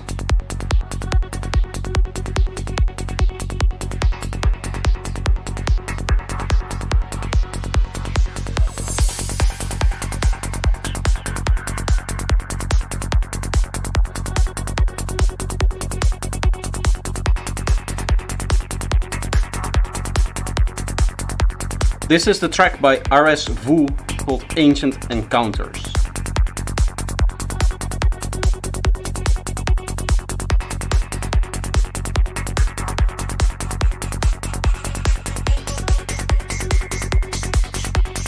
Here, this is one of the tracks where I'm missing the fills. So there, we just added an offbeat hi-hat, right? The open hat. And there wasn't anything to indicate that something was about to change. Usually you remove some of the kick and bass, maybe make a kick fill, maybe some other drums, some other synths, just to indicate that something is about to happen. Like this.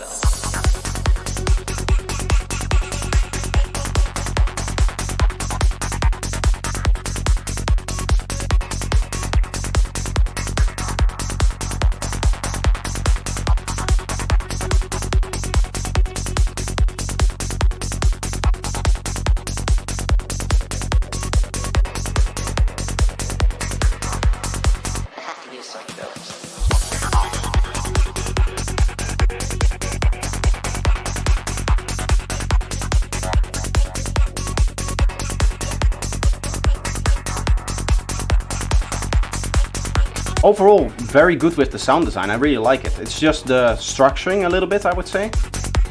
Like this part is just very long kick and bass. Not a lot of change in the energy, change in the flow. Maybe an improvement for your feedback stream, there should be a name of the track somewhere on the screen. I would love to be able to just like automatically do that. But the only way I can feasibly do that is every time go back into OBS and like literally change a name, because I cannot just take like a part of the screen and just display that, because sometimes it's playing, like in this case, from Discord on one monitor, sometimes it's playing on the other monitor here in the on my right side. So I would need to find a way to just automatically have that in place.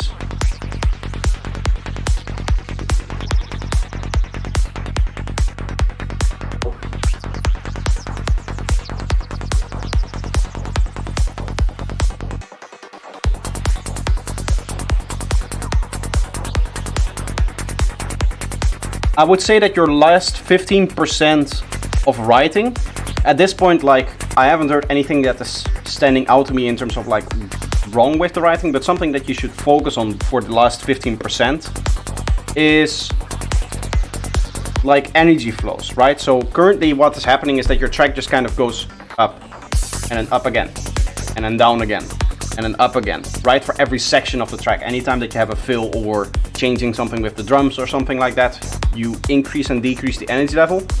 But what isn't happening in your track is that it isn't flowing. There aren't any like risers or downlifters or build-ups or energy parts going down, stuff like that. And that's really important for the overall flow of your track, right? So this is a part where we flow down. What would be nice is to have a little bit of a riser into the fill and then a little bit of a downlifter coming out of the fill.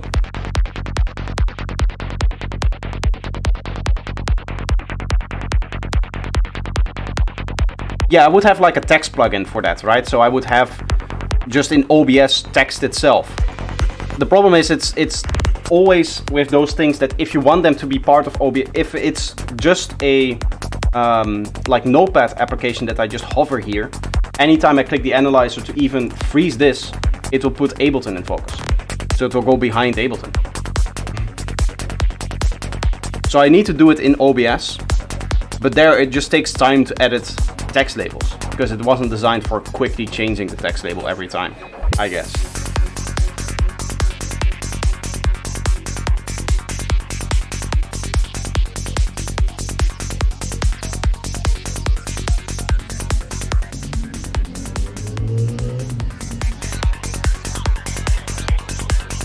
Here again with the bassline, I would like to hear a little bit of mid-range stereo on it.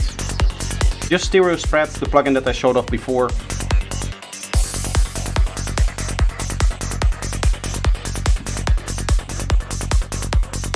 I mean, at the beginning of every playthrough, I do say the name of the track. Where do I send my track? On Discord? Feedback on stream, right here. This channel here. And then you'll be in the queue for the feedback. We haven't had a single ambulance today. There went one by in the break, but obviously the microphone was off.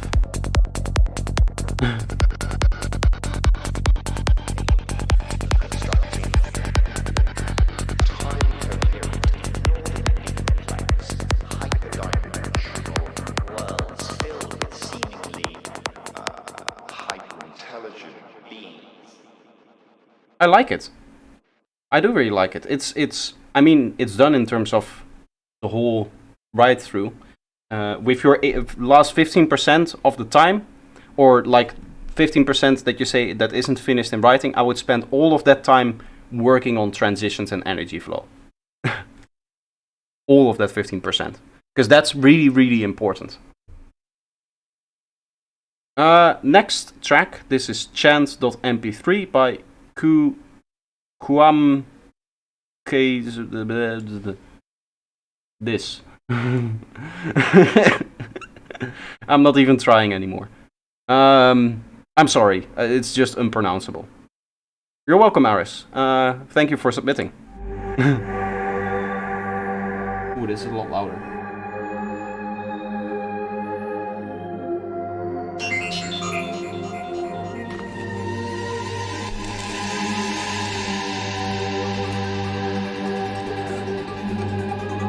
Just missing some one-shots? Okay.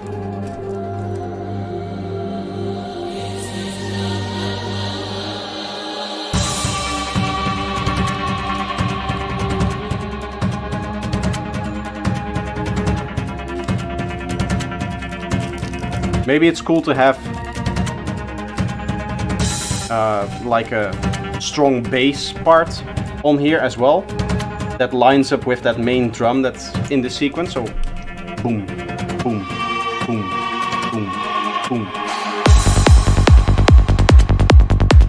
Obviously not here, but in the intro. Kick and bass check. Nice and clean. I like that.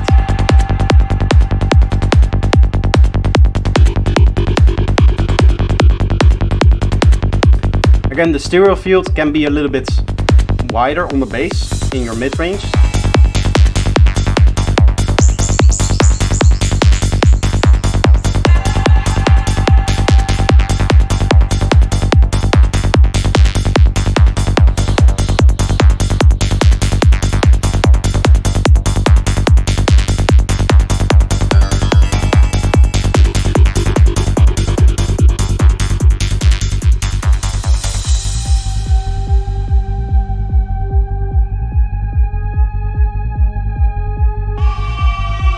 Structure-wise, I think that this break is coming in too early, because you were just getting started with the higher energy part.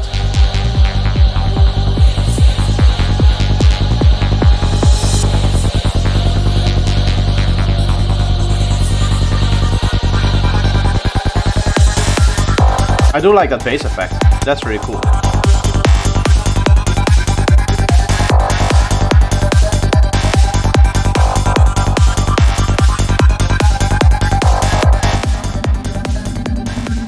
I feel like that harp is too loud.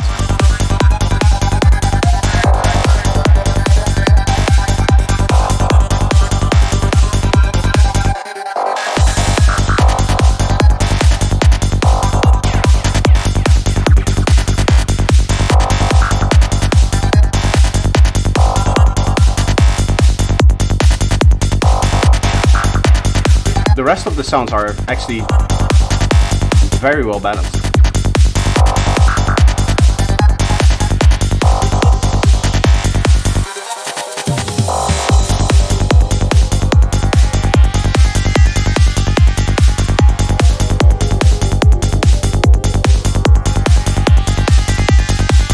Here what I would suggest is, because you're going like up and down in the frequency spectrum, one of the things you could do is put an erosion on this sound, and that will kind of make sure that you always maintain some level of higher frequencies. Or bit crusher is the same thing. Erosion is just one spike, bit crushing is many spikes. It's whatever you like most.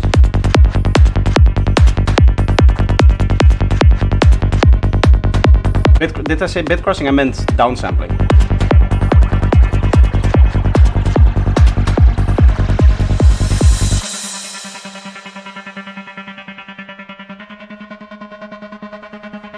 Ah, so this is Acid Monkey. Okay.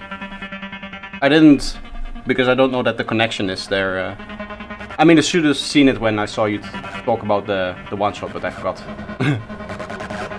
I see there's a collab coming up with Klaus as well. From there I saw it. Because there's somebody in my chat with a very similar name. Qramziye, I think, something like that. So in my YouTube chat, it has a very similar name to your Discord account.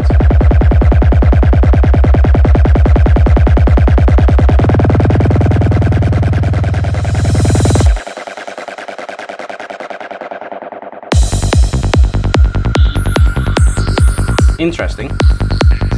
You go double speed there with the kick, but not the synth. And up until that point they were completely synchronized. So that sounded a little bit strange.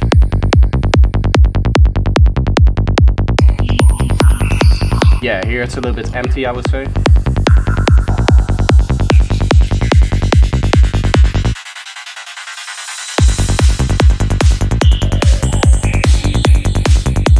That sound design is very cool. I like that watery, reverbed kind of sound.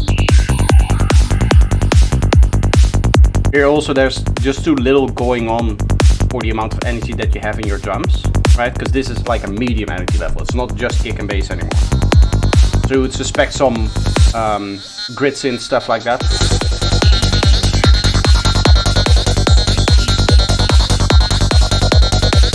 I think here we can all hear that that's one lead here. It's not that it's too loud in this frequency, in this part of the spectrum, right? Where it's standing out. It's just too loud overall, and therefore that frequency spectrum part stands out a little bit more still. Please do not forget my track from the wrong channel. I won't. We're coming up to it.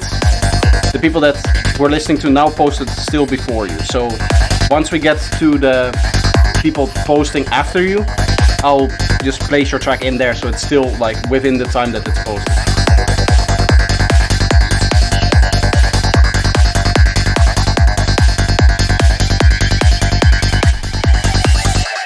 I pressed something. Ah.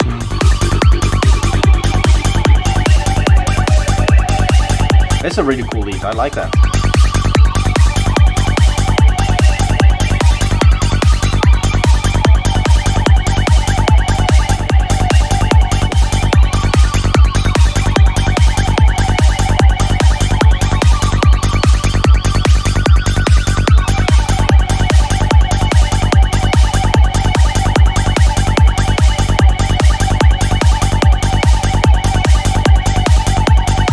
Not a lot of stuff happening here and to the lead at this point.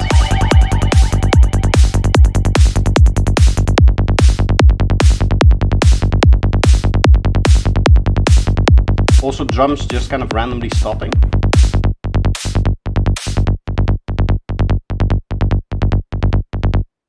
Your kick stopping randomly. There's some strange decisions at the end there.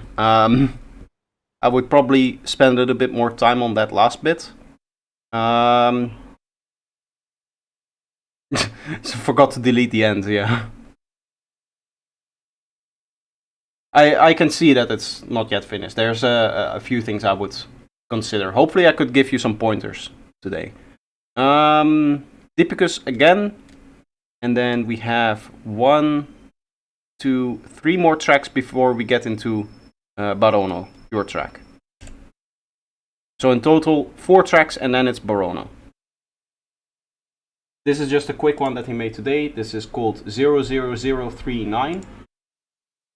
And it doesn't have an intro, it just kind of starts in like a few seconds.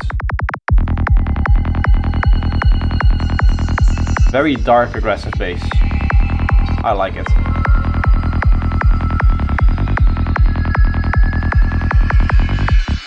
Hello, Alex.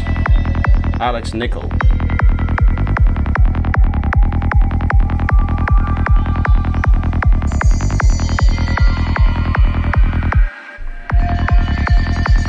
Not actually for the feedback, I just randomly found your stream. That's very interesting. You're the first the first person to come across my stream and not immediately want to also have feedback on their tracks. But I guess welcome to the community and welcome to the stream, and enjoy some music.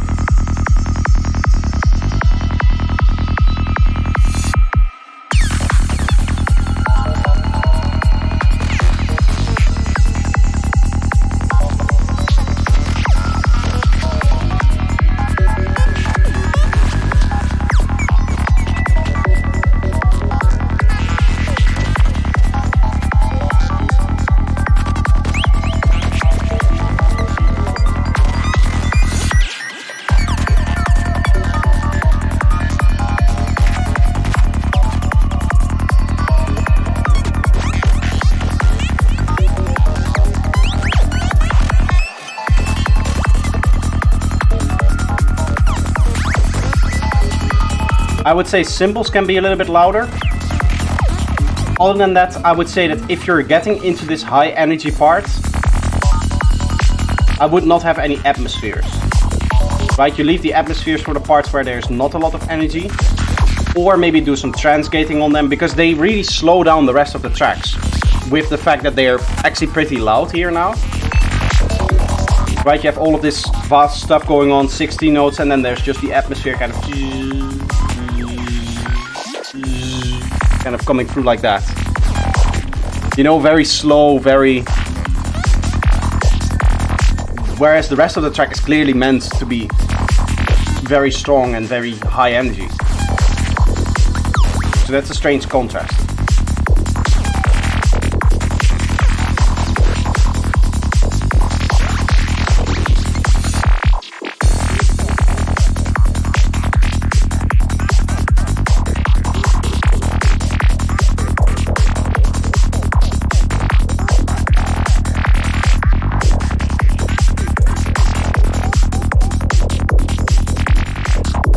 ...2023 is still around 2000. Yes, of course.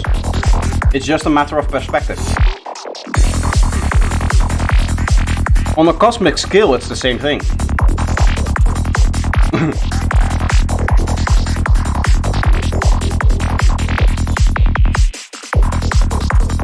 You see, this is a part where you have no atmosphere, so this is really just the high energy part. Right? But that's just it. As he said, he started it today, it's not finished. But up until this point, very, very good. I like it. I wish we had YouTube and people like Projector in the year around 2000. Well, the issue with that, or not the issue, here's a different perspective, right? When I started music production, that was just over a decade ago now. There were like obviously much fewer tutorials and stuff like that, but there was already some stuff out there of people like making music. I specifically remember channels like Seamless, guys like Shadowwick Productions, Mr. Bill was around back then. All of those were already around, but what I found from like my own learning experience and learning music production is that usually the tutorials and all of the stuff and material that you read online is the inspiration for you to go do something, and then it's the thing that you actually do that makes it so that you understand what you're doing. right? So for example, to give a bit of a more recent example than when I started producing, when it came to the phasing of my bass line, the reason why I got into that and started experimenting so much with it is because I saw the Eclipse Masterclass, is like version 3 Masterclass, whatever. There's a Discord notification. That's kind of funny. Either way, I saw an Eclipse Masterclass, and he specifically added plugins onto his bassline that didn't do any processing, but did do with the filters and all of the phasing, you know, right? So he just used that for the phasing effect of the filters.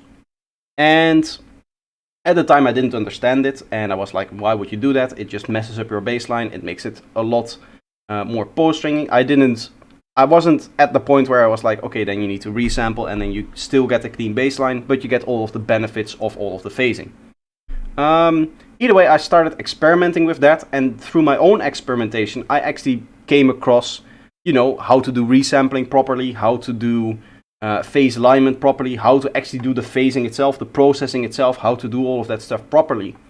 But it was always with help from the tutorials, right, for the inspiration. What I want to say is that it doesn't mean that, in the year 2000 there weren't enough people around to teach you music production. No, what happens is that you talk to other people, you consume other people's ways of making music, and then you experiment on your own, and you apply the things that you learn from the tutorials to your own experiments to really learn it, right? So back in the year 2000, there were fewer tutorials, but there were other resources, maybe other friends that were producing other ways. Obviously, like the quality of production, because there's more stuff out there, the average production is going to sound better. So there's like a higher bar to clear, but there's more information. So it's really like proportional, I would say. It's not like now that we have all of these tutorial makers, including myself, out there, that we're suddenly all making like better music. It's also the bar has been raised, right? Have you seen Tristan's masterclass? I haven't. The only masterclass that I've consumed is the Eclipse masterclass, and obviously the ones that I made, but I had to consume them because I had to edit them, right? But the only one that I ever bought, like as a product from somebody else, is the Eclipse masterclass.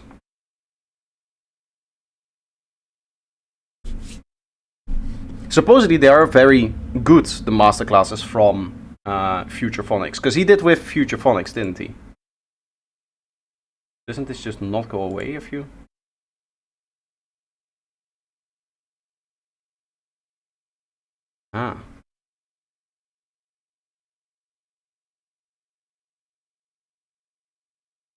I'm starting to understand this plugin more and more, the Signalizer. I'm not sure if you can buy it now. Why wouldn't you not be able to buy it? Tristan Masterclass. DJ Tristan, the Ultimate Masterclass. Wait, isn't this... Didn't he do something with Future Phonics?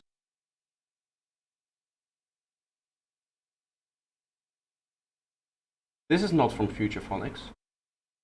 This is just his stuff. It's actually quite cheap. How many hours of footage?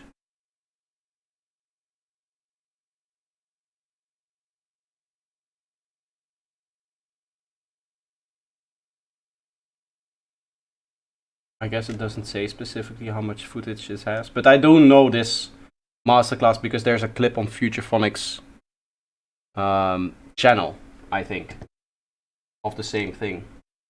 Isn't there?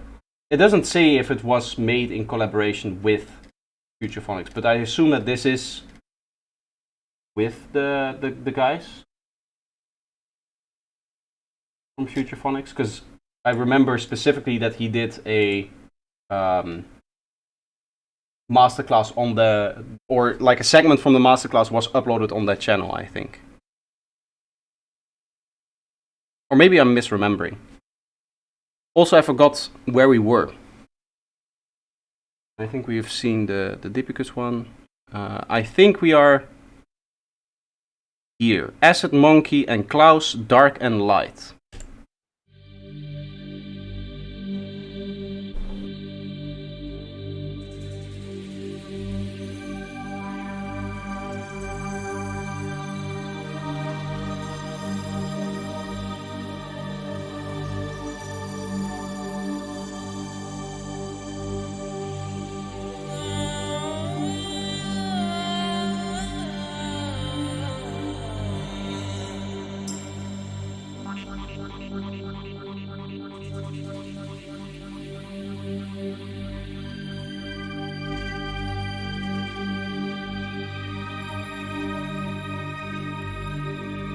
Very slow evolution of the intro. I would like to see where this is going.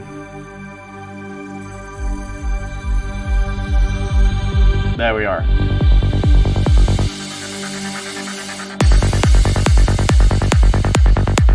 Honestly, I would like to see the energy flow of the intro not be like this and then zook and then into the drop, but maybe a little bit more gradually going up.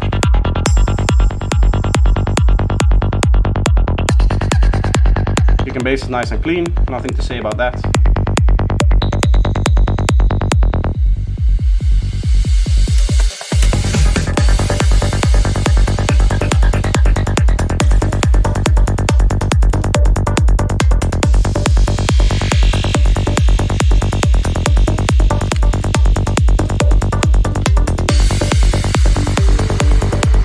Needs more cowbell.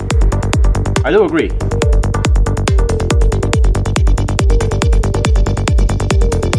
But overall, like the atmosphere and sound design is really cool. I like it.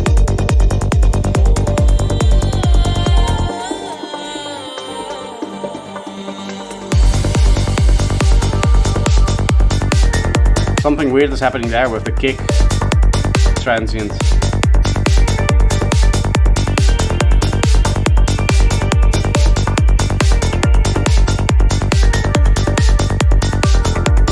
Could be a bit sharper here at like 14k.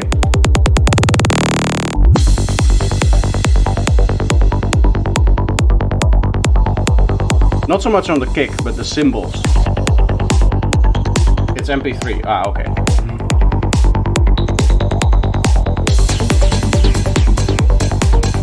Still, it's rolling off a lot here already. MP3 rolls off at 16k. Right? That's the little thing we see here, the little right there. I think. But it might still have an effect on the lower frequencies as well, yeah.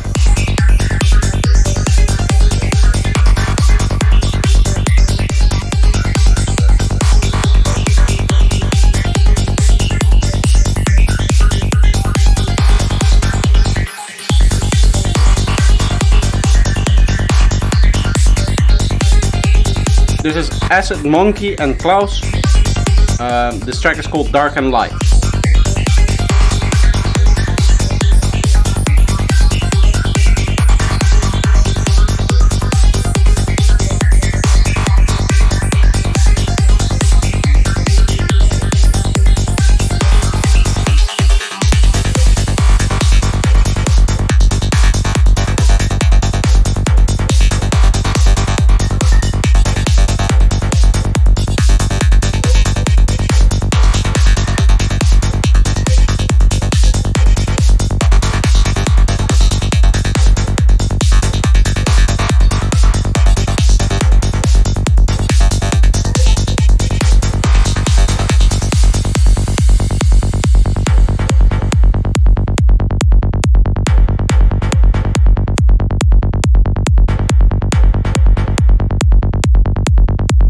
I would say personally that the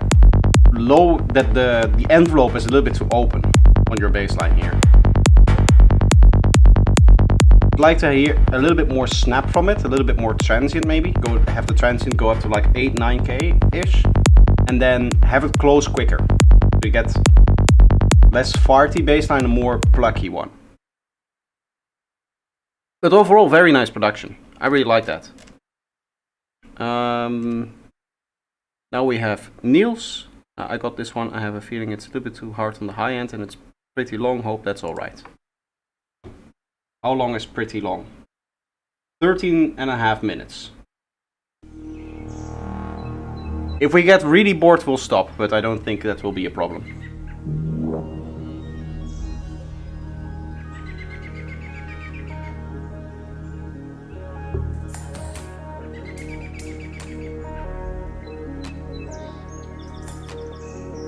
Hello, Jason. Jason Brody 303.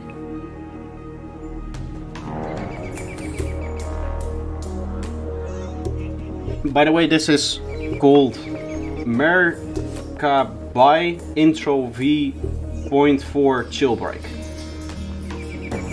So this is 13.5 minutes and this is just an intro, supposedly, I guess.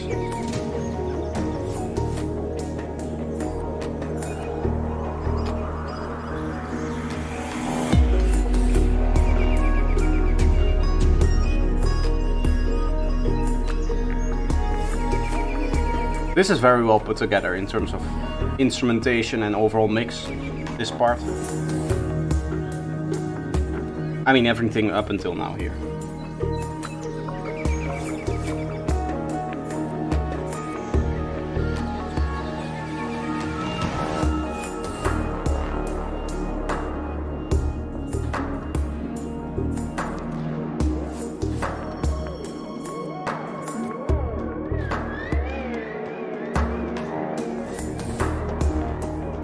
I don't know what to expect. Is this going to be Psybient?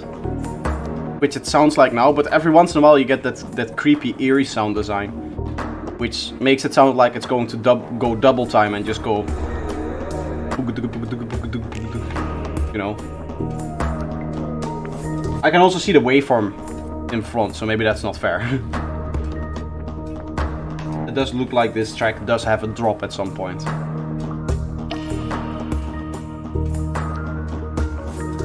But the build up to it is very nice.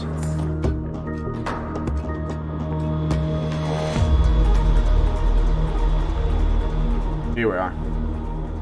Now we're gonna get ready for the drop.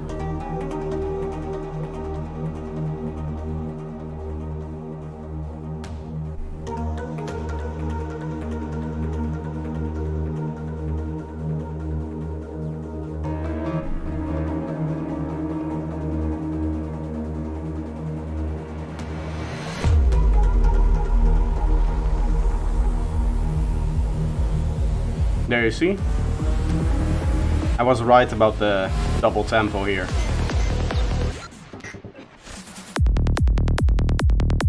Okay. Kick and bass itself is quite quiet in regards to or with respect to the intro. You could probably take the whole intro down by like 2-3 dB then. That way your drop is gonna have more punch.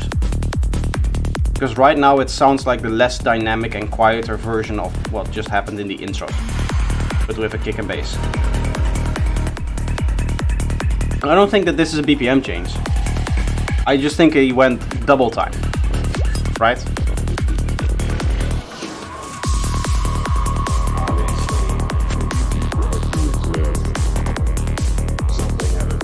It is a very nice set opener, I do agree. Sounds very good.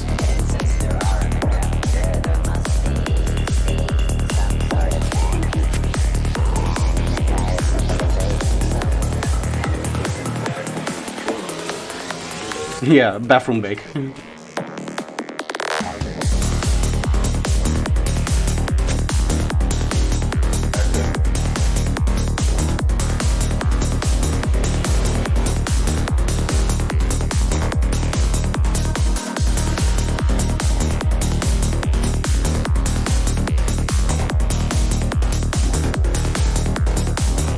Honestly, I'm missing a little bit of the kick and bass punch itself. Maybe just turn up the kick and bass by 2 dB.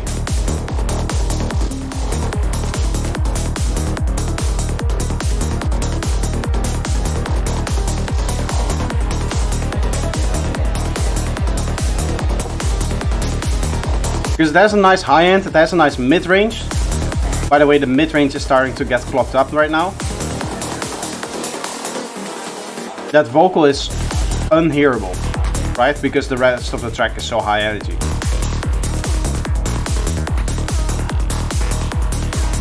But the high end and the mid range is fine. It feels a little bit weak from the kick and bass itself.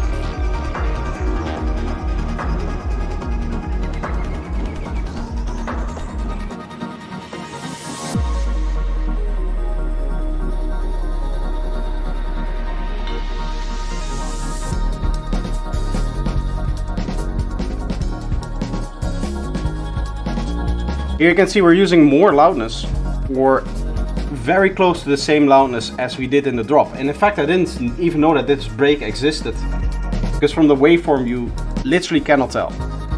Right? This is the break and this is the drop. I cannot see a difference here. It would be nice to get a little bit of that extra punch from your drop. Here you're just louder. That's just louder than the drop was.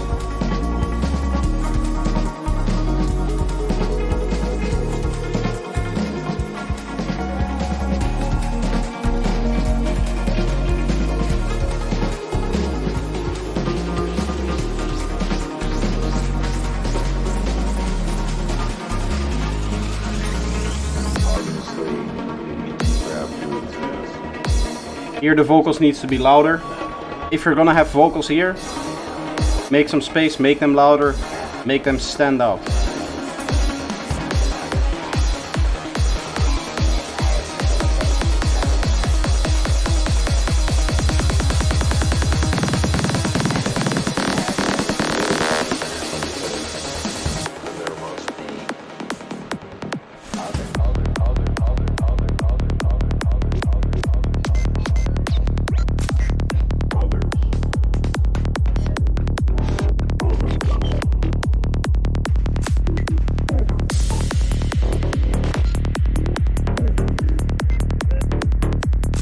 Overall, the cleanliness can be a bit easier here, I guess. I don't know what's going on there, but that seems weird. That's not the bass line. That cannot be. Because there's another one playing here and then here. So the bass line starts like here-ish. There's just some weird wonkiness going on there, I guess. Maybe that is from the bass line.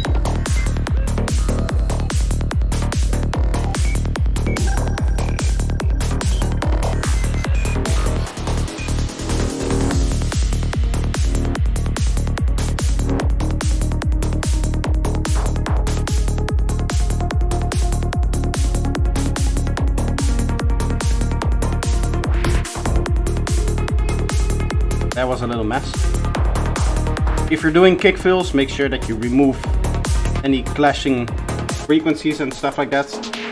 Probably just remove the bass line if you do a kick fill.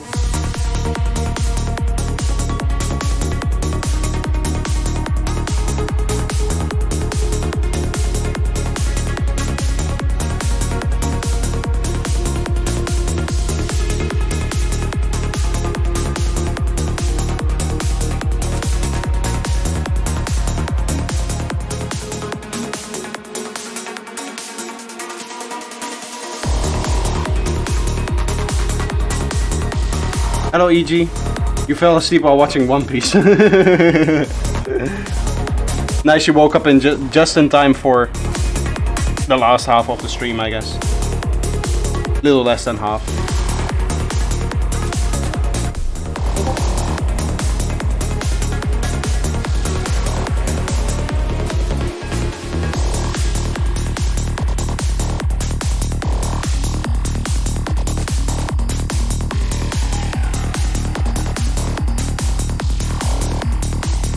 Hello Dada.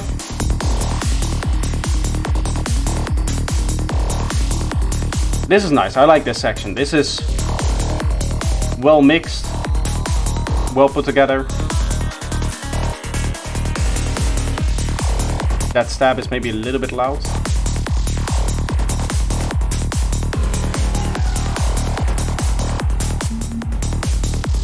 And as I said, overall your kick and bass just needs 2 dB.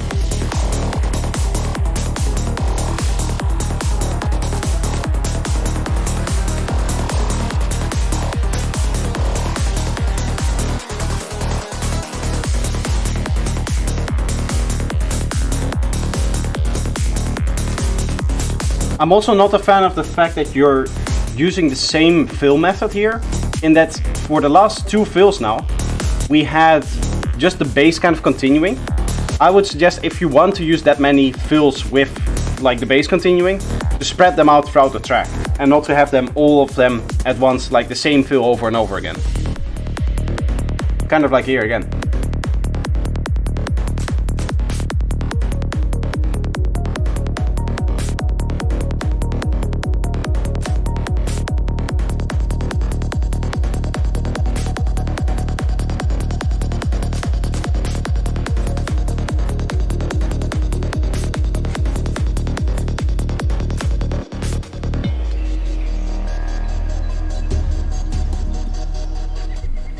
And this last part is ambient, going back into the intro.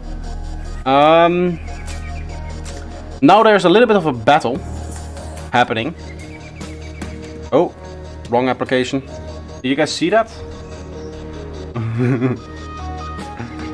There's a little bit of a battle happening because there's 2 people that publish that track at the same time. We have Zenlion here, so that's Andre.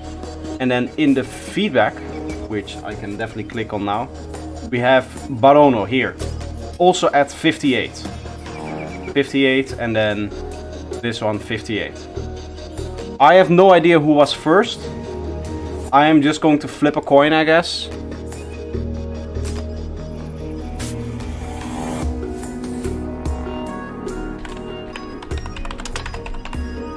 Coin flip.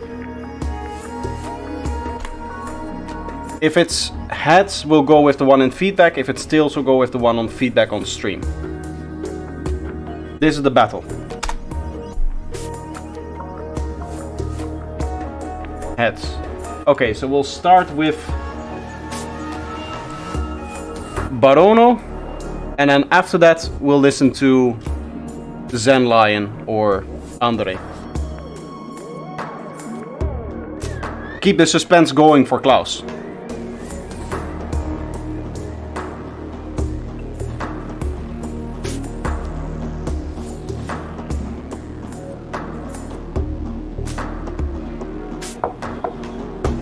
Coin flip on Bowser? Yes. That's a Google thing.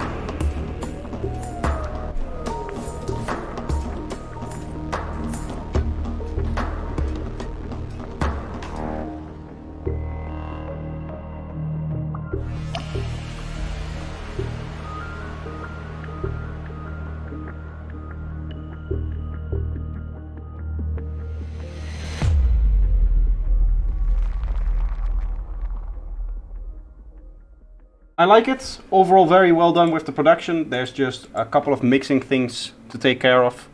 Hopefully my feedback was helpful in that. So, now we listen to hotspot.mp3. This is an idea once around...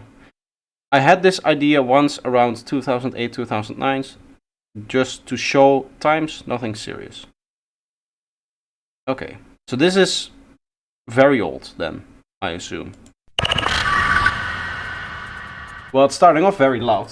I should compensate myself for that.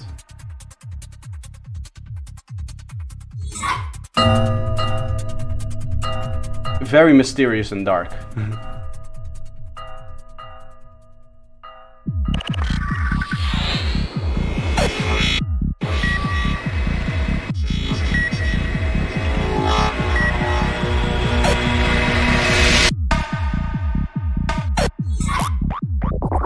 Very detailed in the way that you're chopping up the sounds here.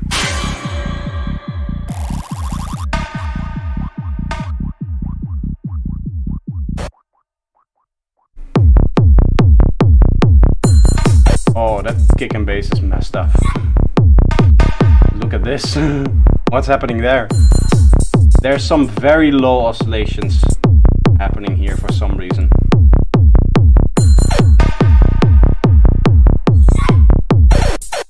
This analyzer is giving up. I think because of the fact that there's such a low frequency there. Because there it was gone for a little bit, but now it's flickering all over the place again.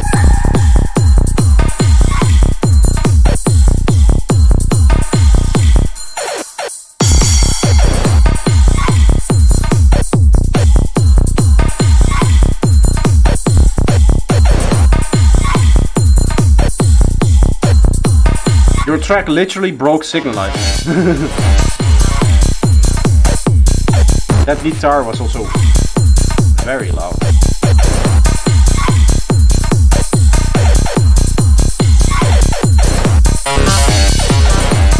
Guitar or like glitch or whatever it is.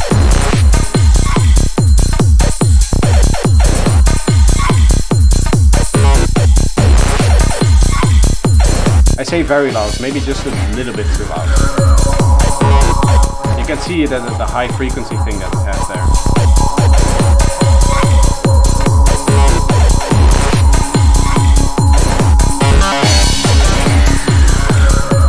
My personal advice is once you go into atmospheres, your track should be low energy.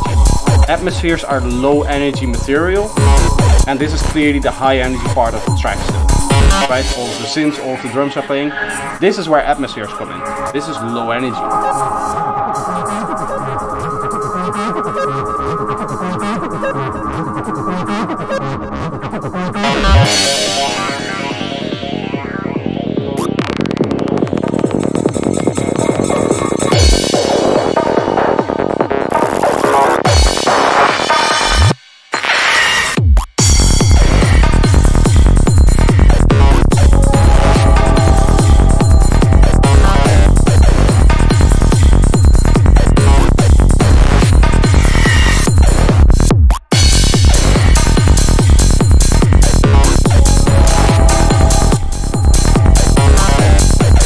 I mean, I don't think I have to check the cleanliness of this kick and bass. It's all morphed together into just one massive low frequency.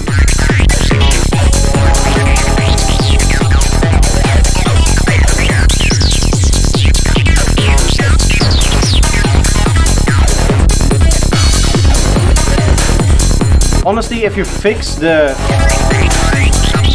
kick and bass mess and you spend a little bit of extra time on the mix, right? Putting everything in its own space. Objective mixing. Making sure that every element has a function and then that it does what it needs to do because of that function. In this case, you have like 4, 5 synths playing together. You need to make sacrifices of, okay, what do I want the main element to be? What do I want to be supporting elements? And if you just go off that when you're mixing, I think this track could be really, really good. It now just has like the 2 fundamental problems of kick and bass cleanliness and just too much stuff happening at the same time, all trying to be the main thing.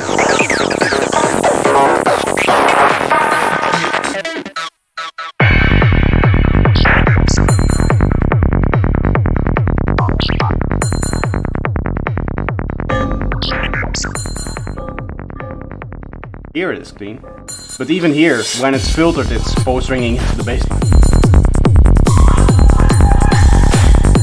Yeah, this is just a mess. You can see some weird oscillations here. This transient isn't being taken care of. Funnily enough, the kick transient is okay actually.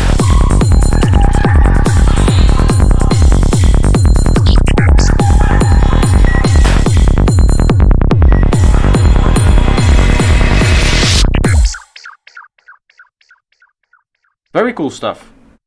As I said, I really like it. There's some really cool ideas in here, and it's very old, so obviously, at least I'm assuming that this is the idea from 2008, 2009, and that this isn't a remake of that.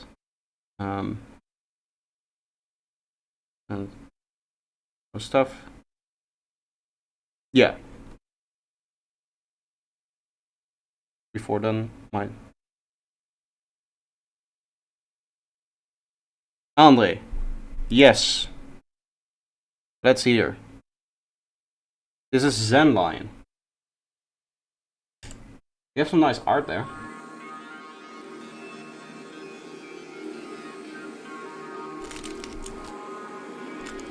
So this is More Psychedelic by Andre Stofberg. I said that last word with a Dutch pronunciation, a very strong Dutch pronunciation.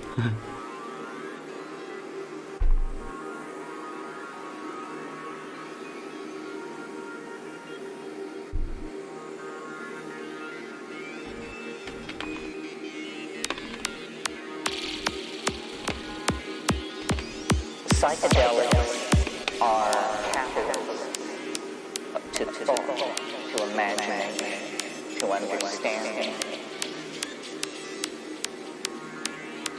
The kick and bass filtering.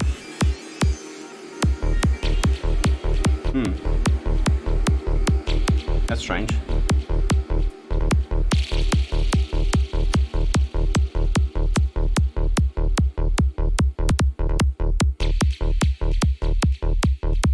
I like this kick and bass, it's clean.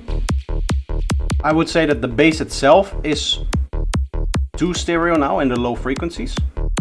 So whatever stereoizing plugin you're using, make sure that it doesn't apply below like 250 Hz or something like that. Because you can see this whole bass line is stereo, right? And obviously when you have fills and stuff like that, take care of your cleanliness. It's okay when it's playing normally. The world is not at all as we suppose it to be. Also, the kick itself could be... it could have a different pitch envelope for one, and it can be louder, like 2-3 dB. Your bass line is louder than your kick.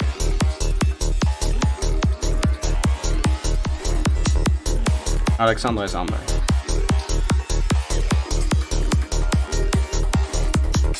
I understand, yeah.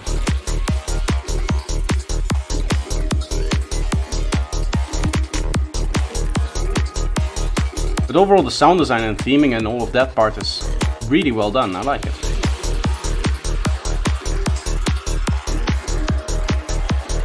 You still have the luxury of that you still want to do the mix, so technically you can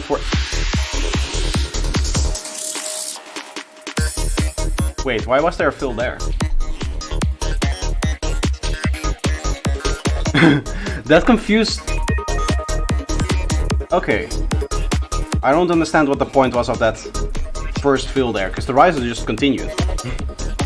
It was like, okay, here's the riser, here's going to be the fill, this is where it stops, and then the kick and bass continued playing and the riser just continued.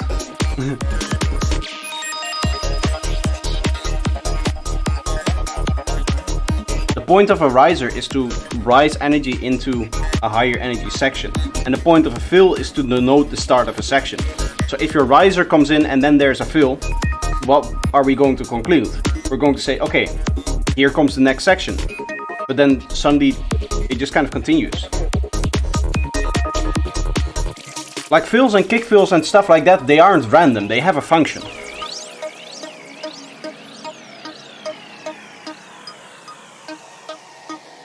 They specifically sit in the part of the track to make sure that the energy level flows to the next section. When you implement your new ideas, where you add your new leads, where you take out some of the old leads, where you change up the drums, where you maybe change up the bass line, all of that stuff, it happens after a fill. Almost always. More psychedelic every day. Nice vocal mix.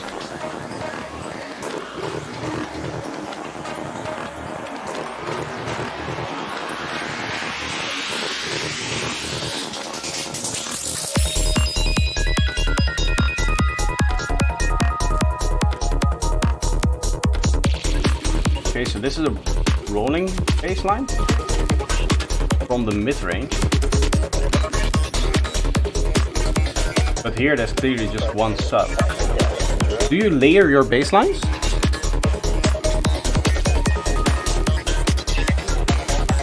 What are the types of fills? Are one shot also fills? No. No, one-shots, they serve to add detail to a certain part of the track. A fill is where the kick and bass stops, or you have a kick fill or a kick and bass fill, like doing something to indicate that, okay, something is coming up. I do agree that the kick and bass needs extra work in terms of like punch and its definition, its stereo field for the bass line in this case, and the cleanliness. The rolling bass, the fact that this is both a rolling bass line and not a rolling bass line is confusing me a little bit. You do layer bass. Okay. I would recommend not doing that. There's really no benefit to layering bass like that. Because you now have a part of the bass that is offbeat and a part that is onbeat. Here not anymore. Here it makes sense, right?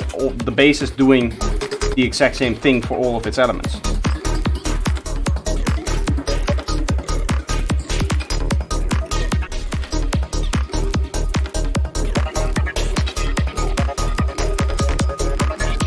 After this track I will chat a little bit about fills. As I said, I'm working on the series on it. The very first episode will be out probably this upcoming week actually. I think the 7th or the 8th maybe, out of the top of my head, something like that.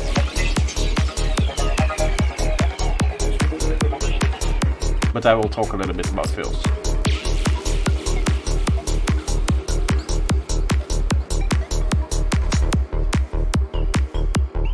Cool, very good track. Overall the energy flows are there, the sound design is there.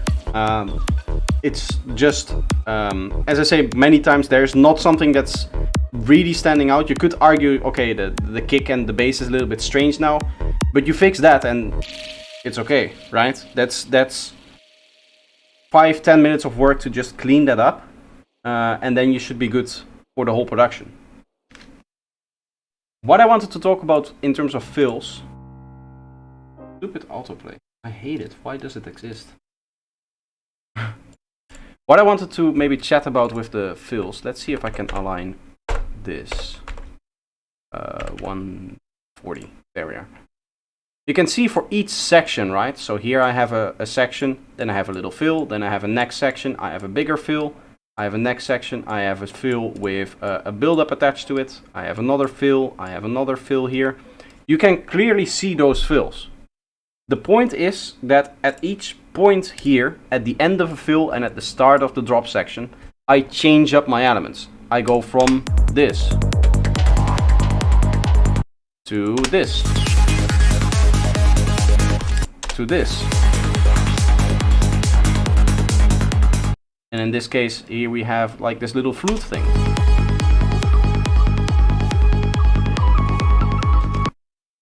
The point is that when you transition from different elements or between energy levels, whatever you want to do, it usually happens at the point of a fill. So in this case, we're building up the anticipation of something that is about to happen.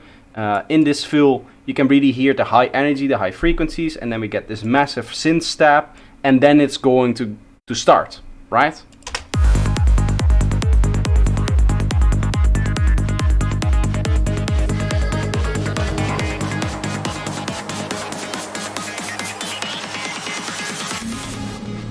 Let's go! Right, that's the feeling of the track. And obviously I could play more of that. I could add kick fills, I can add another drum fill, something like that. That's something that I haven't gone through, right? As I said, this is one of the tracks where I still need to actually work on the fills. But hopefully you get the idea of what the point of a fill is. And when it comes to risers and downlifters and all of that stuff, they all serve the function to make that energy level flow right between section to section, going into the fill, coming out of the fill. Because a downlifter is going to play here and then it's going to downlift. A riser is going to play here and then it's going to rise up until the point where the fill starts. Or maybe you have a riser that starts in the beginning of the fill and then ends at the end of the fill. It's always like little sections, right? You'll never have a riser that just kind of goes to here, right? Because there's nothing there, nothing changes. It isn't an important part, like an important point within the section. The important points of this section is here, here, and here. Because this is the start, this is where the kick and base stops, and this is where you go into the new section. And then if you want to divide it more up and up and up, you get into the division rule, which I talked about in my arrangement video. That is placement of one shots. Then you can say, okay, the first division is halfway between the start and the end. This is the first division. This is the first point of interest. Then you make the second division here and here. Then you make the third division here, here, there, there, and there. And then you go down and down and down into like your divisions. But that's a different topic. When it comes to energy level and fills, downlifters go out of fills, risers go up into fills, and then fills is where you transition from one segment to the other. The old elements maybe stop, maybe they continue in here, but they will stop here then in that case. Right, so you have some of elements that then stop with the kick and base, and some elements just continue in the fill. You have new elements being introduced. You have your kick fills, your glitchy madness, your unique synths that are unique to the fill. So, for example, the little plugin here. This. That just plays in the fill, right? And it plays in a way that at the end of its, when it resolves the melody, it hits the kick, right? Pum pum padam pum pum pum bum. That's the point, right? And then the last bum, that is the kick. I think you can hear that. Pum pum padam pum pum padam, and then the kick comes, right? So that's what that does is, melodically speaking, it just goes pum pum padam pum pum padam. It just drags you into the next section, right? With the rhythm and the melody that is playing. Hopefully that makes sense. It's very technical, very deep dive into the idea of what a fill actually is. If you just start out remembering, okay, I need to have some space whenever I transition from one segment to the next, and I want to have a nice looking like structure, right? So you can see we have 16 bars, 16 bars, 16 bars, 16 bars, 16 bar. That's maybe a little bit too static. Maybe I would change up some of this stuff here as well. This is also all just 16 bar, but that's kind of the standard. And then if you just start off with having 16 bar segments and then just doing a fill after each 16 bars, if that's your starting off point, from there you can start to make the arrangement more interesting through varying the fill lengths, having some parts that are build up, some parts that are not high passed. Just using different methods for the fill, right? Drum fills, kick fills, synth fills, all of that stuff. Then it becomes more interesting. And that's something that I still need to do in this track. And obviously you can take one or two segments and maybe make them longer. It is cool to have, instead of always having 16 bars, maybe to take one part where it's very high energy, and you say, okay, I want this a little bit longer. You can go 24 bars. You can go 32 bars in that case. You could take one of these segments, bump it down behind 8 bars, and then just take like a little build up. Make something like this. This just makes it a little bit more interesting again. But your starting point is probably going to be 16 bars, very basic, and then working from that. And I think most people, what they do is they start with the kick and bass, and then they just start to Control D until it fills the whole thing, and then they start to think about, okay, where do I want drums? Where do I want other stuff like that? I don't work like that. I make my loop, and then I already have my drums in place, like, I would say maybe like 10-15 minutes into the production. And then once I start building out the track, the very first thing I will build out is the drums and the fills and the kick and the bass, right? So all of that stuff is solid, and then I work my synths around it. Okay, so that was a little bit of a rant. We have a couple of more tracks here. This is HMS. Space Cats. Let me pull up this stuff again.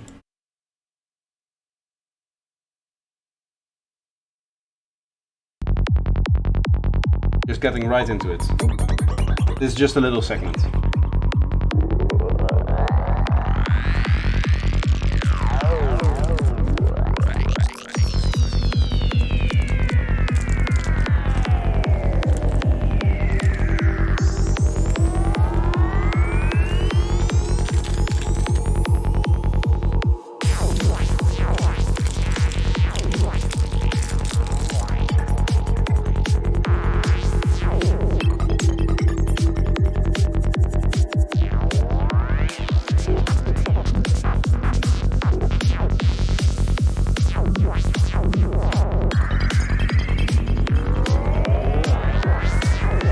Hello assets.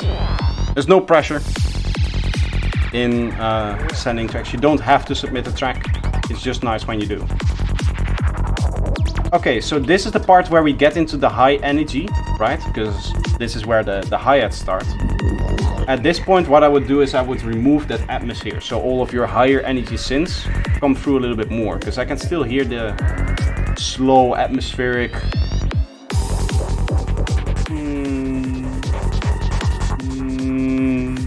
that kind of atmosphere. It doesn't really fit with the rest being so fast. Also the hi-hats itself are mixed very quiet. And the same way I would say that the kick can use 2-3 dB.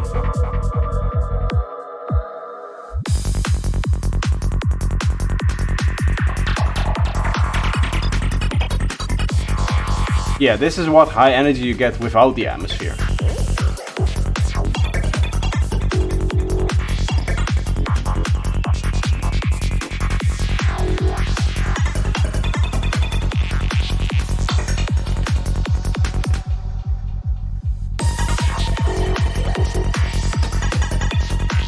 Well, unfortunately, I don't think I will be here for a lot longer, Asset. We have a few more tracks. After this, we have 1,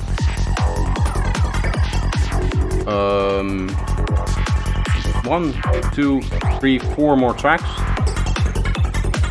After that, I think the stream is almost over. I took some candy, so that's why I just got the speech impediment there.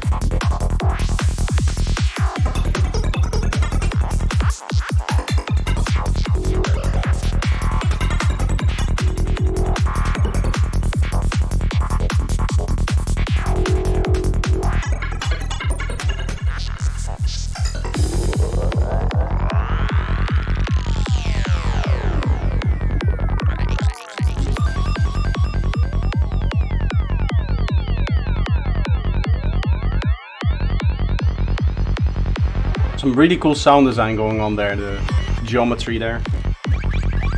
Obviously also the sound itself sounds really cool. It's kind of funny to see it in the analyzer sometimes.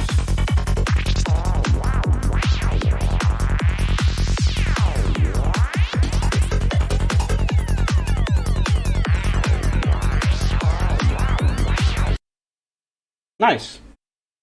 I think I covered all of the things that I wanted to say. Next up we have Ravan Ka Bhai Kavan. I'm sorry for the pronunciation. It's Indian. Even though at some time I did used to have an Indian girlfriend, never taught me how to read stuff like this. Either way, this is 14th February, 1:52 BPM, d_4.wav.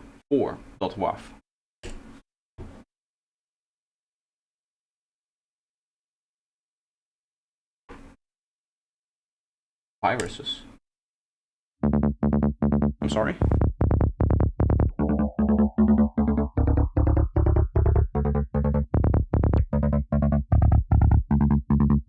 There's some crazy stuff going on here. This looks like a Harmer bass. Because I know you can do that very wonky filtering there.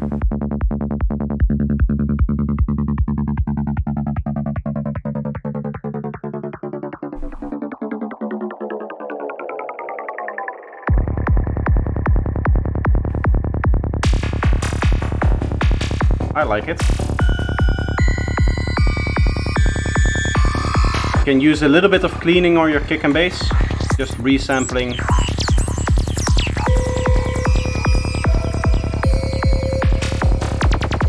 Some crazy sound design here.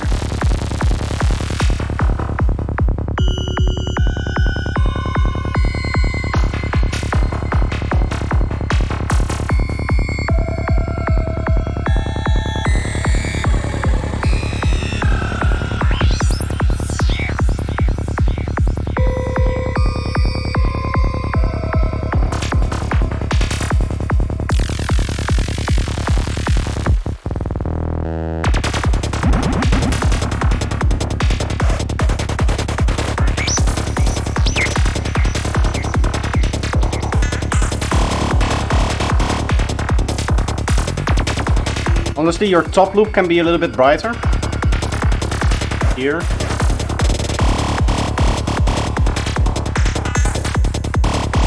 And one of the things we saw many times throughout this feedback stream, the stereo field almost unused.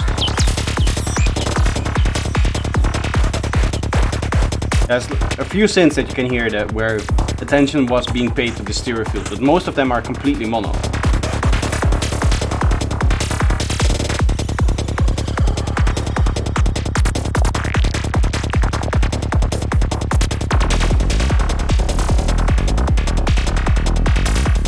Okay, so something weird is happening to your bass all of a sudden.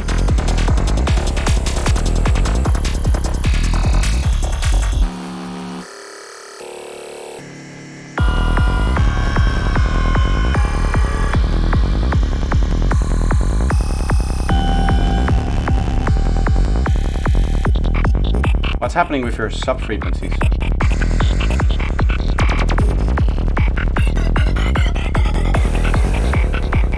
I think this is just not properly resampling here.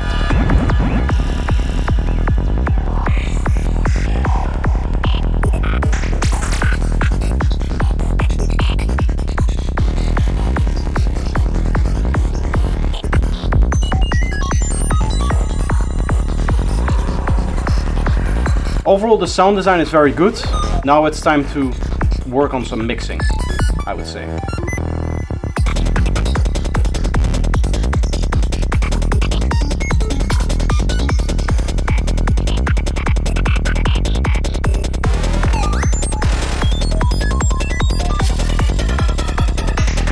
I have an LFO on the semitone in 0. Why? If you want different notes, just use the MIDI. That way you can see, okay, which notes have I used? You resample one of each of the notes and then you recreate the bass line exactly the same way. Just with the resampled version of the bass line.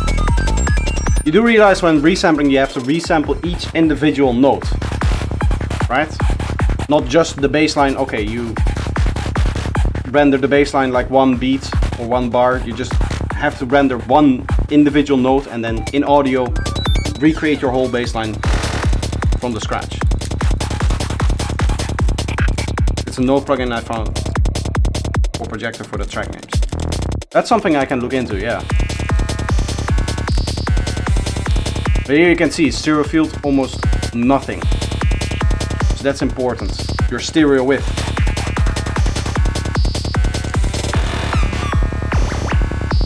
Fortunately enough, we are creatures with 2 ears, so we would like to hear different things in both of them. Like that sound design is really cool what you're doing here with the beat thing. It could be cool if you do that twice and then have them different for the left and the right. Not King Thing, you're the exception to the rule, yes.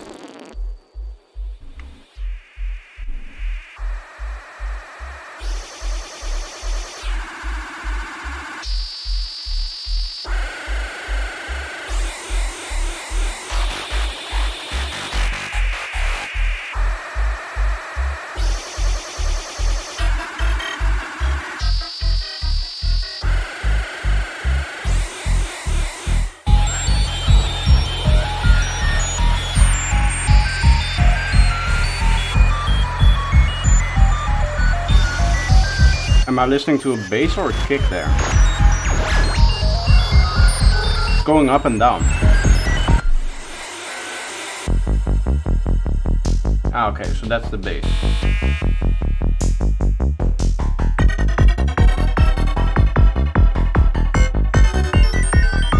Okay, so now you're playing... Are you playing a kick and bass there together? I can't tell.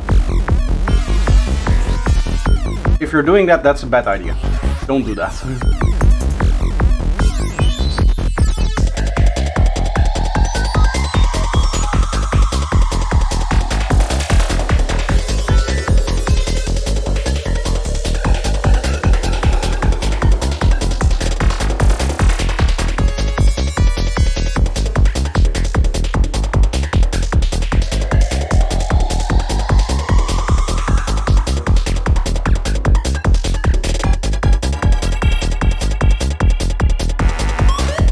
I'm almost certain that that's also a Harmer thing.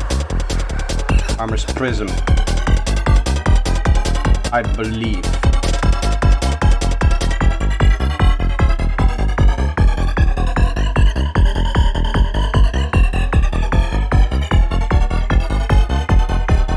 This is something you would do with additive synthesis, yeah.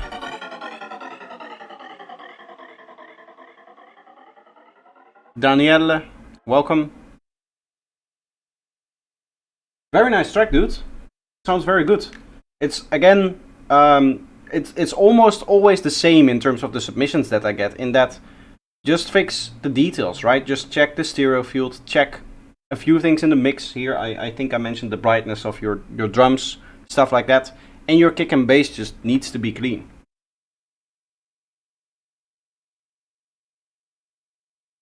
Is SERM additive? Technically, yes, but functionally, no. I think. Because what additive synthesis really is this, right?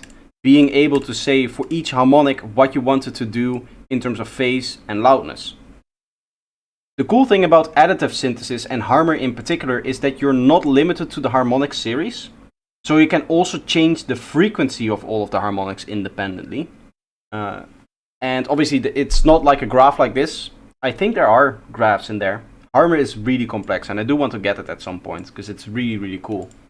But what did I want to say? I wanted to say something about it. The main thing about additive synthesis is just you just have much more control over what the harmonics are doing. And in this case, the harmonic engine here is really only used for creating the wavetable, and after that it's completely subtractive. Another key feature of additive is that anything like filter modulations, effects like even unison and flanges and phasers are all built on the additive engine, right? So you have all of these effects, maybe not the distortion, and some effects aren't possible to just do in additive. But a few of these are, maybe like this, right? And then EQ filter. These would all be the effects that would be in the additive engine. Maybe like this. And then the sound is generated here, right? Before that, this isn't even sound that is going through all of these things in an additive synthesizer. Within Serum itself, it is. So that's the cool thing about additive synthesis. You can get some really crazy sounds by virtue of the fact that you have independent control with all of the filters, with all of the effects, over all of the different harmonics individually. And I think in Harmer, it's literally individually you can say, okay, this harmonic, I want that to go through the filter. This one, I don't want that. You can do like flangers, prisms, ratios, all of that crazy stuff. But yeah, some really cool stuff in there. Anyway, this is the Note plugin. Then we have Mat J, side effects, work in progress 4. Let's see.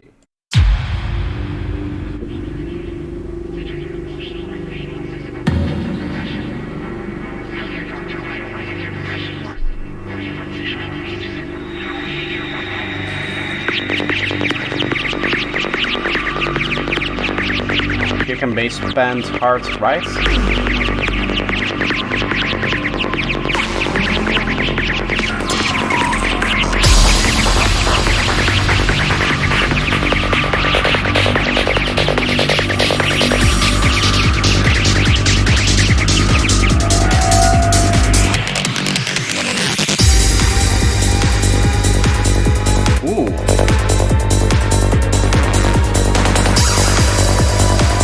This is very loud. I can see the waveform, but the drop is going to be quieter than this. According to the waveform there. Yeah. That's a little bit underwhelming, unfortunately. I would just take the kick and bass that you have from the intro and then add like 2 dB to it. Make sure that that's the loud and powerful part. Now we get this big build-up, and then the kick and bass comes in and it goes just lower in volume.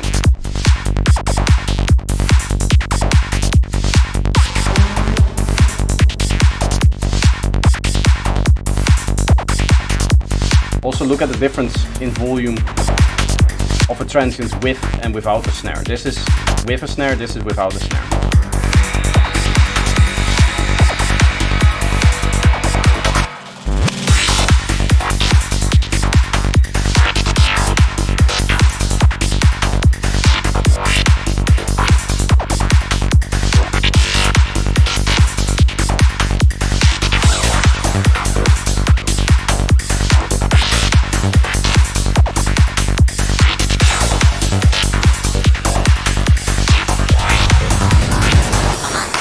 Random rumbling there.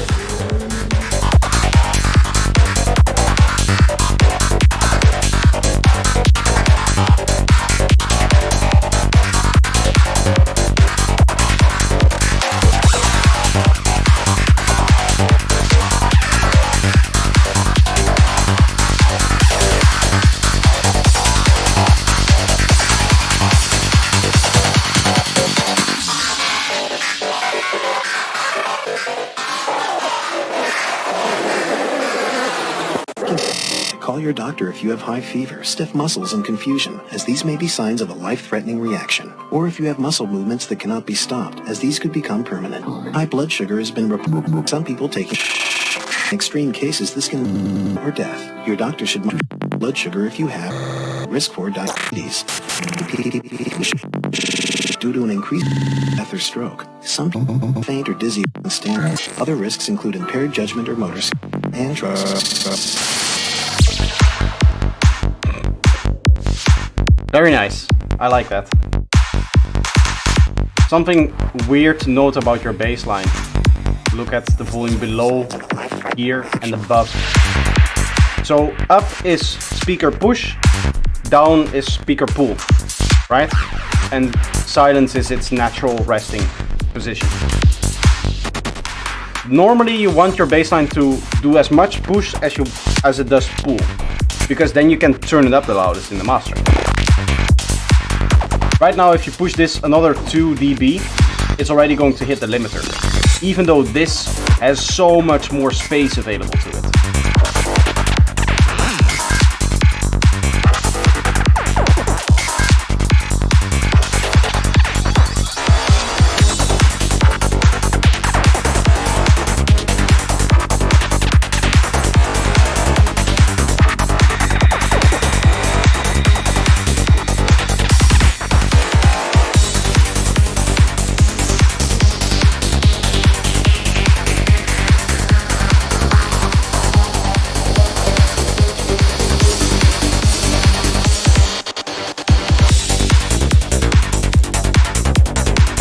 I like this. This sounds nice.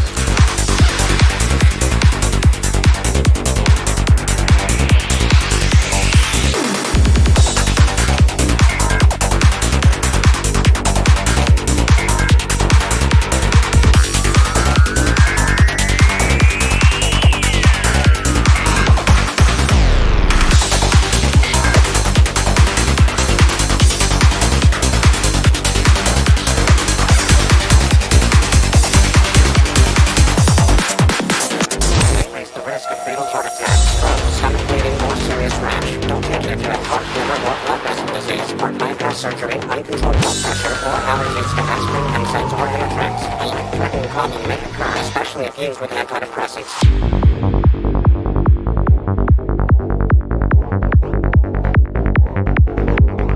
So now we're in a break, but from the volume you wouldn't tell it because it's using as much volume, if not more volume, than when you're using a drop.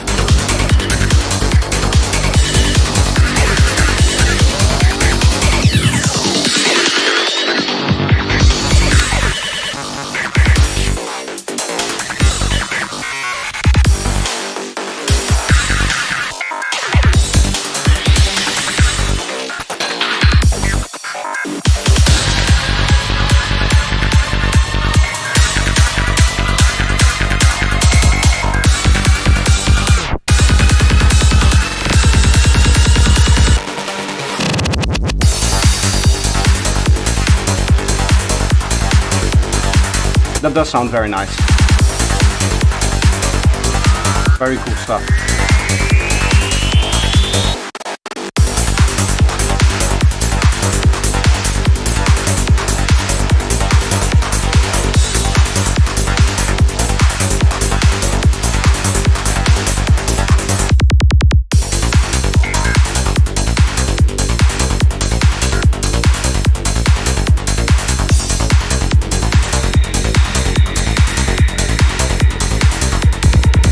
Personally, I'm not a fan of the key change. Since we haven't had any throughout this whole track, it just sounds a little bit strange to me. Like, wait, why? Why now? But in terms of like the full idea, this track is just awesome. It just needs work on the mix.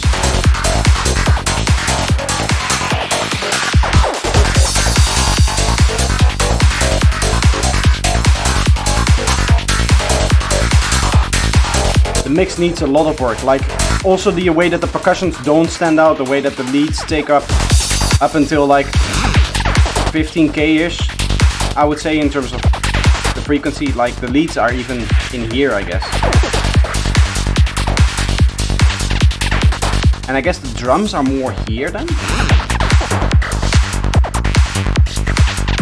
There's definitely some weird stuff going on with like the placement of the elements in the frequency spectrum and stuff like that.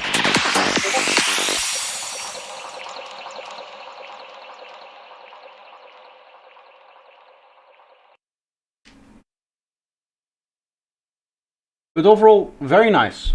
Very cool idea. Just work on the mix. That's it.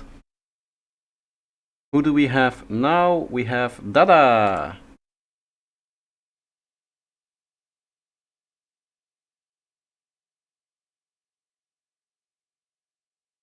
Give me a name, F# 148. I don't know if that's the actual name, or do you want us to actually name your track for you?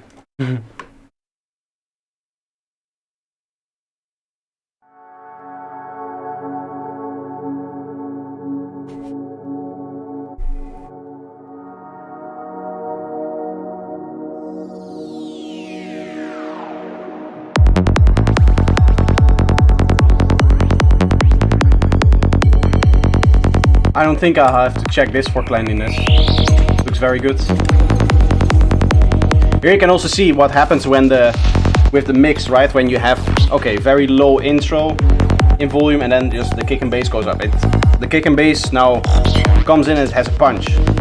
As opposed to before where the part was louder and then the kick and bass came in and it felt like, wait, I feel like this needs to be louder.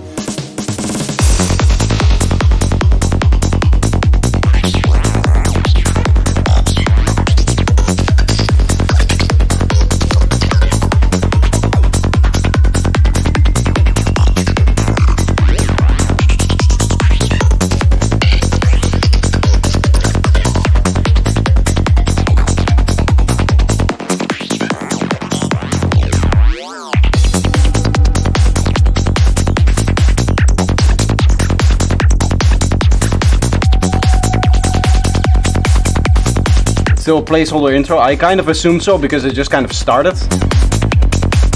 But I do think that it could actually work as an intro. Just having that little bit and then just instantly going into the kick and bass.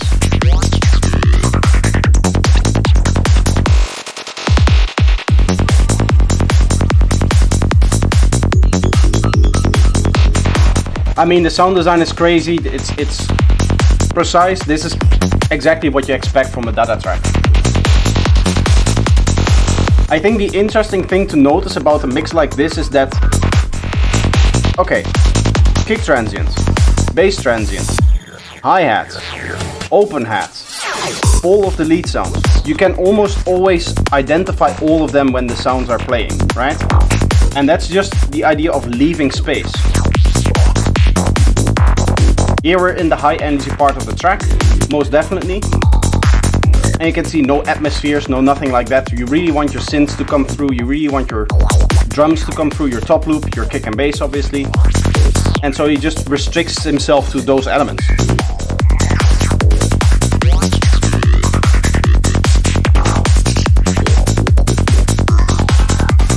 %80 of the mixing is getting the correct levels and basic EQ. Yes.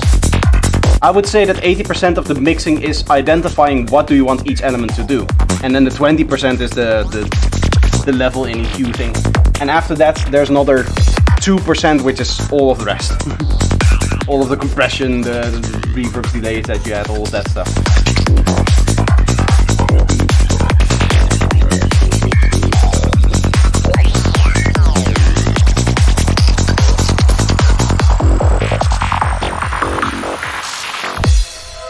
Do you still have time? Yes. After this, there's 2 more tracks submitted. Ooh.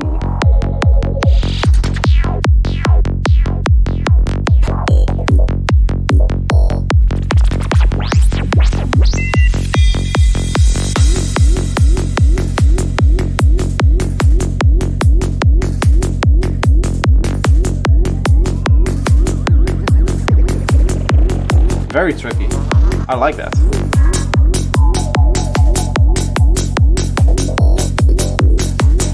Do any of us really have time? The answer is no.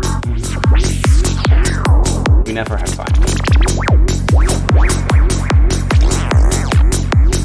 I like that low sine wave that's on there, that just stays in rhythm with the kick and bass. Ooh, ooh, ooh, ooh.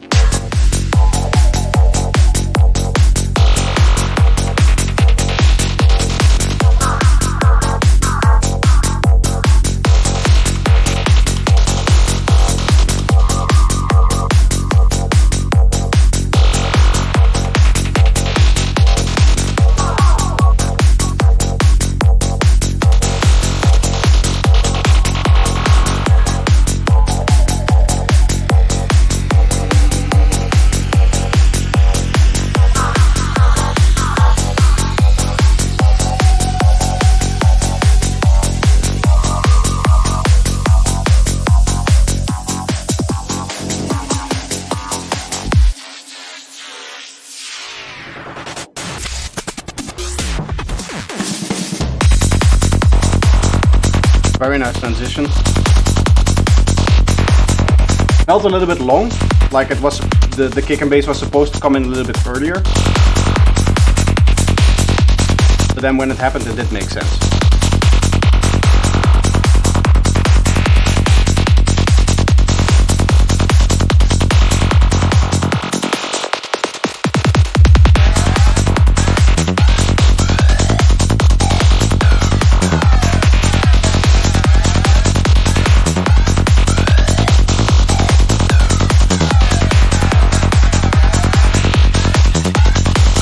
I think a very interesting thing that is happening here is that he has 2 main elements, I guess. So 2 like FM synths, one is a little bit more acidy sounding, I would say. And then what he does is, I guess he plays them a little bit slower and a little bit less involved and a few less support elements, so that he has the space for 2 main elements. 2 FM kind of things that are combined together. I think there's even like some temporal separation in that they never really play together.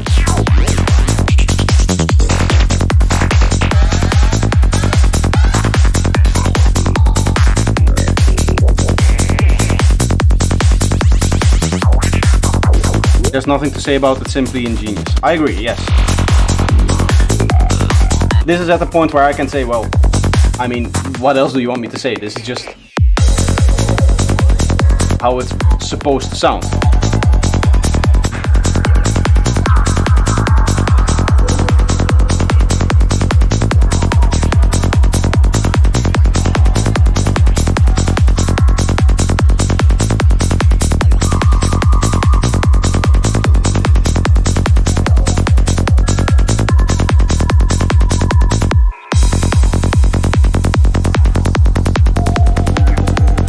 Here again, now we are in lower energy. Even before we were in lower energy, but the drums were still like high energy. But you can hear as soon as he decides, okay, now I don't want my main synths anymore, we go into atmospheres and we go into the slower stuff, right? So there's an immediate transition, and also different elements are used to indicate one over the other.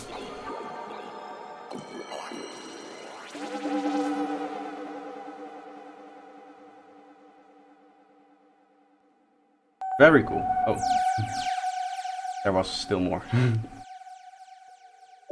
Very nice. Now we have Alon Tas, third time posting this track. It's the final version now, even fixed the synth you complained about that was slightly off grid. Synthesia 138 D sharp, working title. So we've listened to this twice before, this is just the third time. But now this is the final version.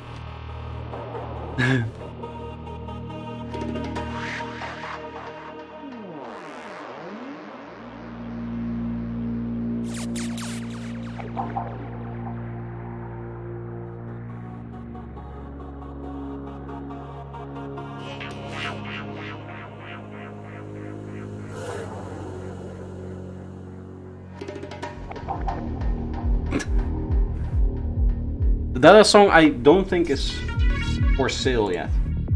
I still have it as a private link, so I assume not.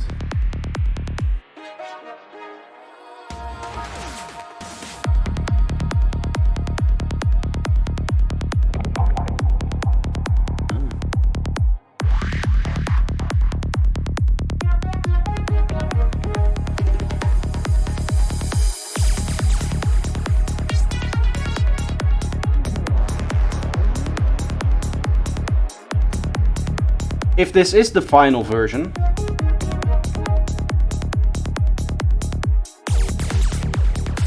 I would master it. I was about to say something else as well.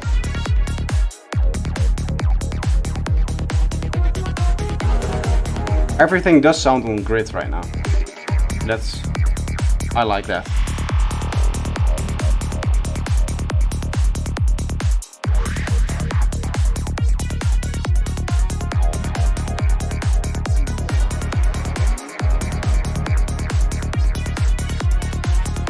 Here you can find data for everybody interested.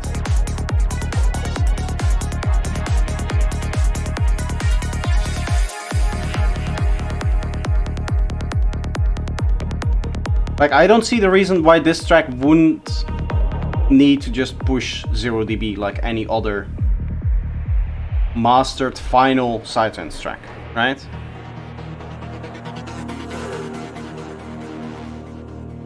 Because everything else is there in terms of mixing, in terms of sound design. This is a very good track. And if you say that it's the final version, just master it or have it mastered. And then, because what that does, now you're going to sit on this track again and you're going to, in 2 months, open it again and you're going to say, I don't really know, this doesn't really sound anymore the way that I like it. If you master it now, immediately, and you just make sure that you press it for release, commit to the release somewhere, decide on a date or push it to a label or whatever. At that point, it's a finished project and you can start on the next project. Because I feel like, yeah, you've submitted this 3 times, which means that you've been working on this for a month, at least. Because last Sunday I didn't stream feedback. So at least a month you've been working on this track and fixing it, submitting it to me, right? At this point it just needs to be finished.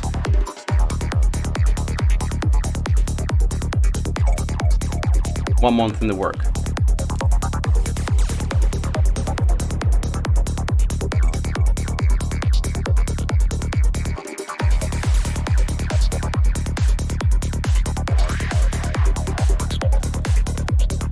Honestly, I think that if it's mixed well enough that you can get away with just slapping a limiter on it and calling it a day. I don't think you need to do a lot more in terms of mastering. maybe some compression, but even like the weight that it has is actually quite nice.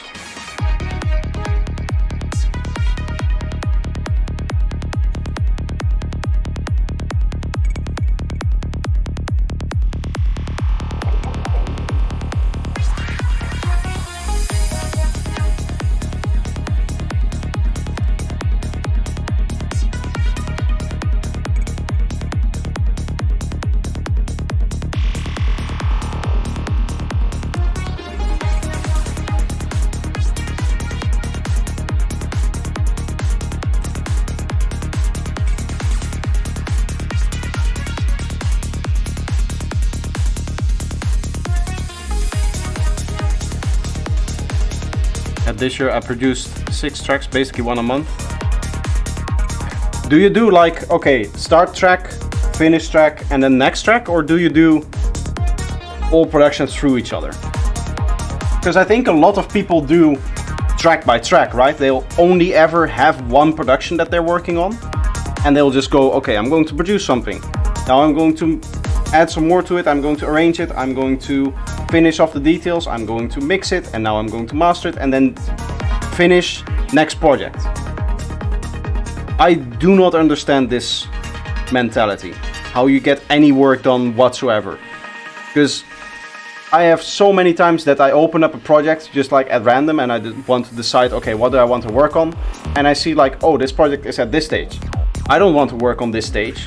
So I'll work on a different project, which is in a different stage, which is in mixing or which is in mastering, or one that is early stage production, late stage production, whatever.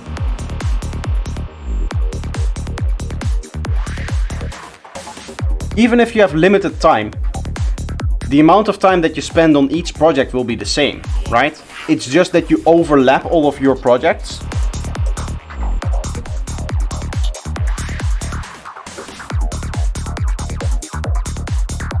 Because what happens if one day you wake up and you say, okay, I have 3 hours of production time, you open up the project and you hear the sounds and you're like, oh, not this project, I hate this project, I want something else. Do you then just force yourself to work on the project either way?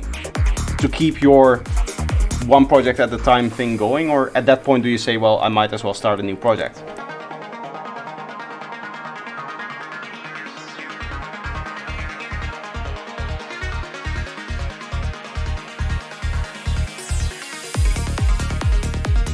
I think I work in the same way as Dada, in the sense that I can sometimes just sit for even an afternoon and almost finish a track.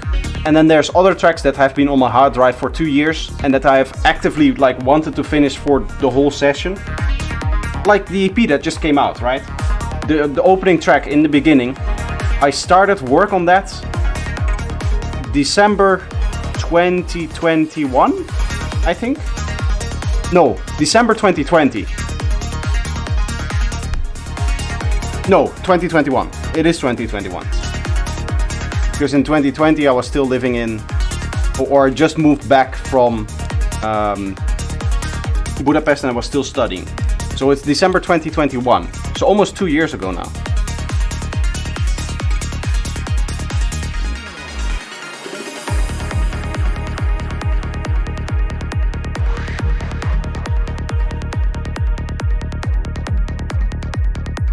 I said that's something that will always happen. Sometimes you just have a track that you start off and none of the ideas work the way that you want them.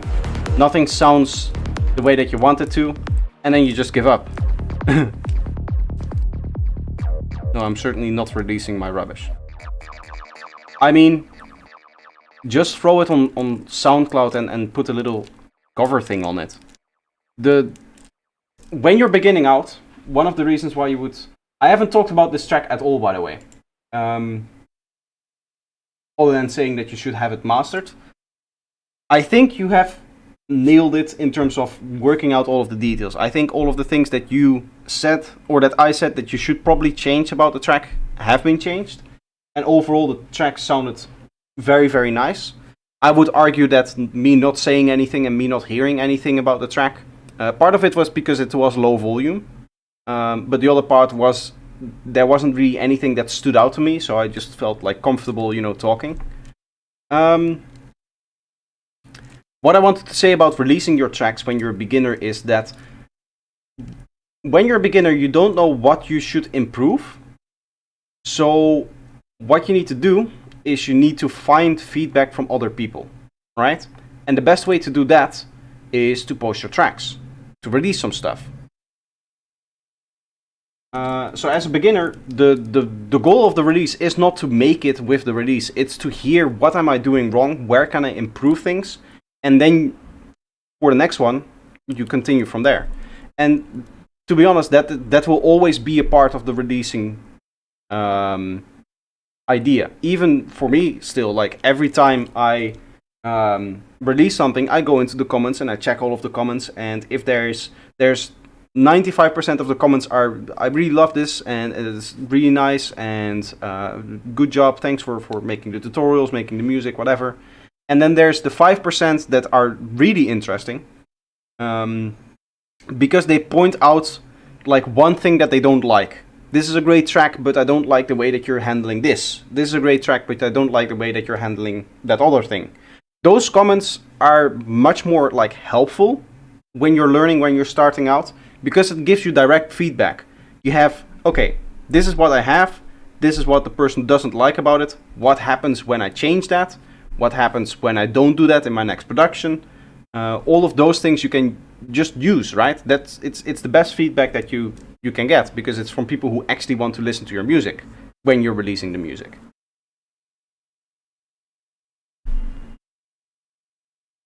So when it comes, Cerebrum, to releasing your rubbish, I would suggest you would still do that, because otherwise you don't know why it is rubbish.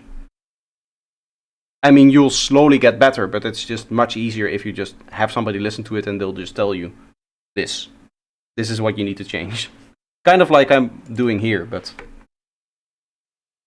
on a different platform, I guess. Stargate incoming connection. Cybernetic.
I like the kick and bass. Sounds nice.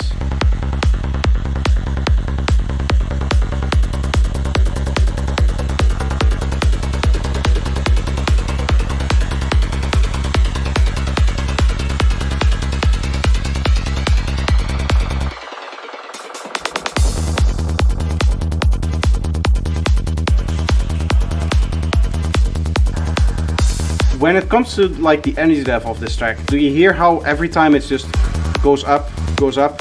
We had the intro pad, then pad kick and bass filtered, then normal kick and bass. It just goes up and up and up, and it's not a flow, right? There's not any risers, there's not any downlifters, that kind of stuff. We talked about this before during this exact stream.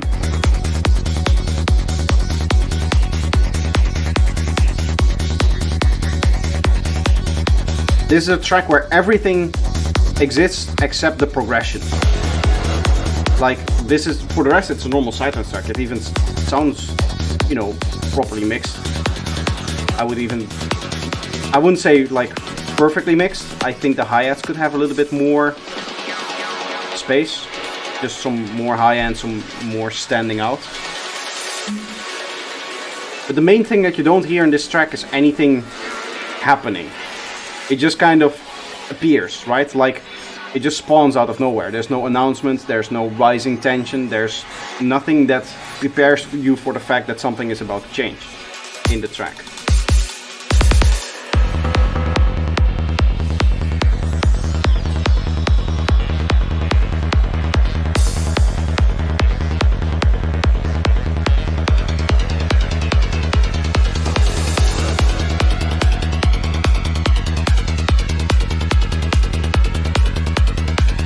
just been dropping projects, trying to learn techniques and sound design. I've only showed you guys my work so far. I think I just think personally the best way to learn is to get as many opinions as possible and get like the average of that opinion and do that when it comes to like feedback and stuff like that.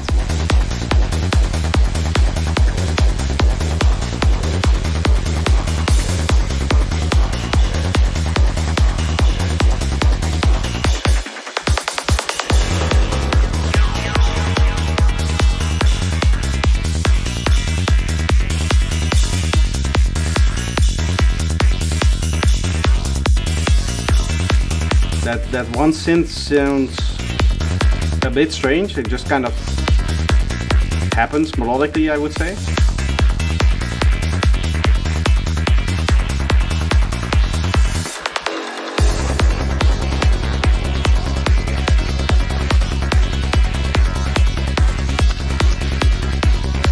The synth that I mean is a mid-range synth that is panning left and right as well. It just kind of is playing a random rhythm and also a melody, which is not the same as the bass melody.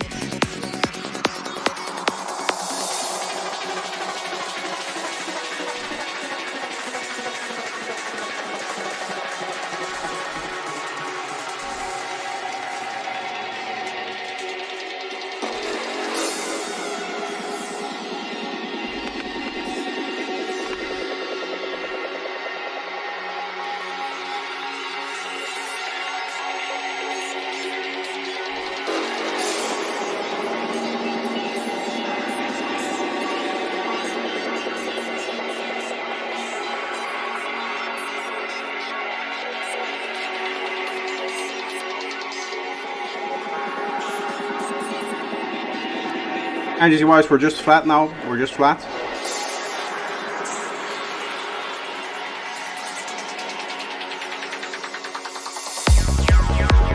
It just goes up.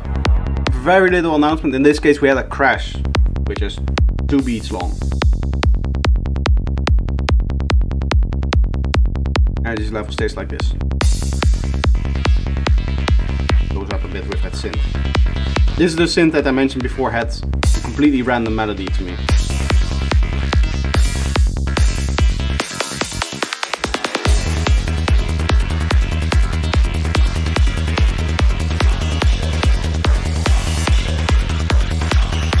More stuff has been added, sure, but it's just staying the same now. You have an offbeat hat there, a little bit higher energy still.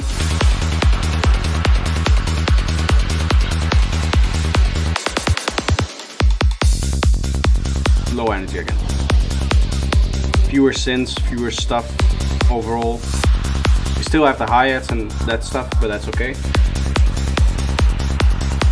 There was no downlifter or any riser in that whole drop. And I think that's the big problem here with this track. Again, for everybody that is new and hears me saying all of these negative things, I don't mention all of the things that I like about the track, even though there's a lot to like again in this production as well. The reason for that is I don't want to talk too much throughout, so that you guys can actually hear it.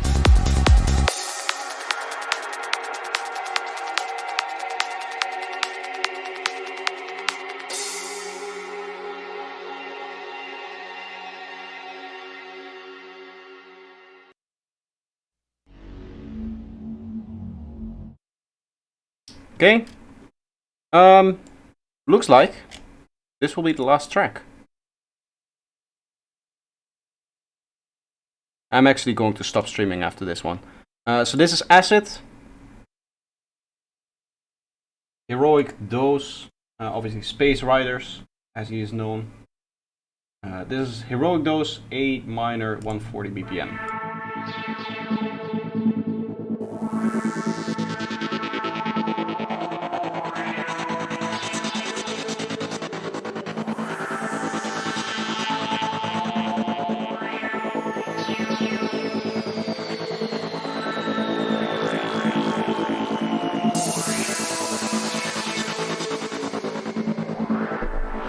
I understood everything. Thanks. You're welcome. Glad I was able to help.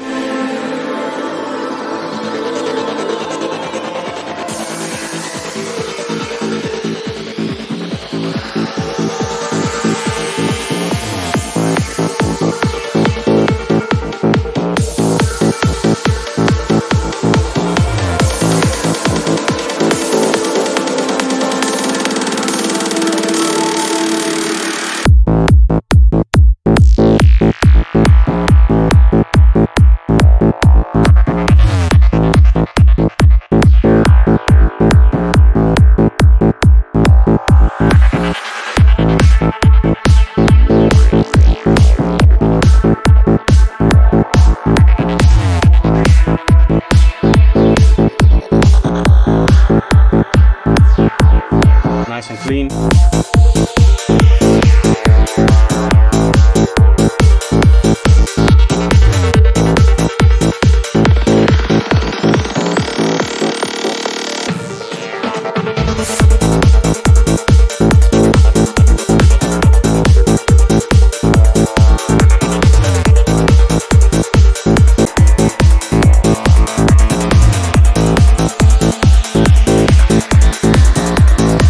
What happened where? With what?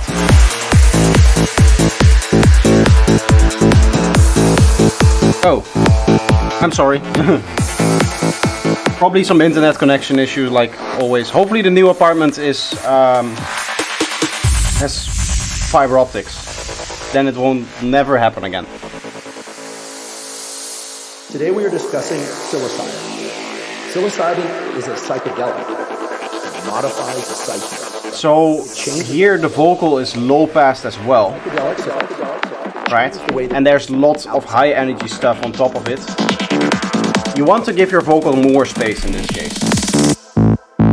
More volume, but also more higher frequencies.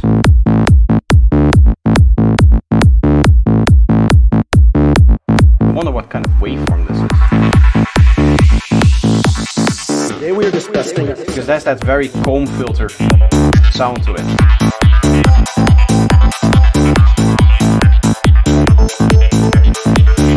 Maybe it could use a bit more sub bass. Maybe that's what I'm missing.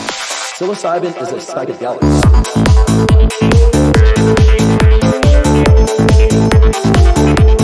Here again, one of the things that you would need to take care of is your stereo field. Get that acid synth, that acid ARP that's coming in now. Completely mono. Right, that's one of the synths that should be dancing around your head while it's rising up.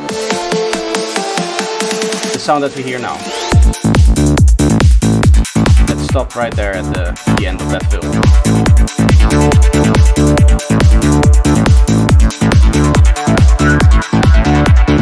It changes our level.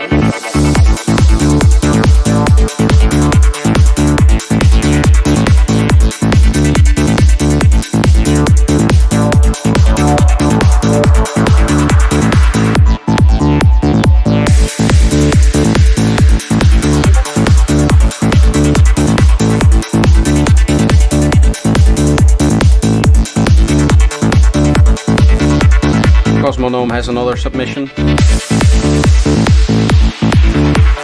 It's gonna be another 4-hour stream, I guess. Access denied, Cosmonome.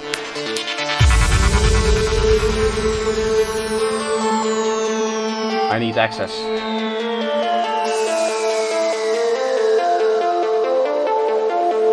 Here again, look at how mono this synth is. You want to be here, right? You don't want to be like the other guy that was doing hardstyle where it's a flat pancake. And you don't want it to be like a stick. You want it to be juk, juk, juk, juk. Nice and white, but not over bass cancellation. There are things like LSD, DMT, even MDMA, while not considered a classic psychedelic, is considered a psychedelic in the general sense. How do I get access to your thing? LSD.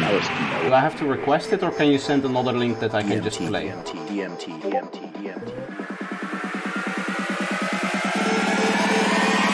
Nice. Okay. Here, Also this bass line, why not make it a little bit stereo, seeing as it's so mid-range heavy? Might as well use that mid-range for some extra width again. LSD.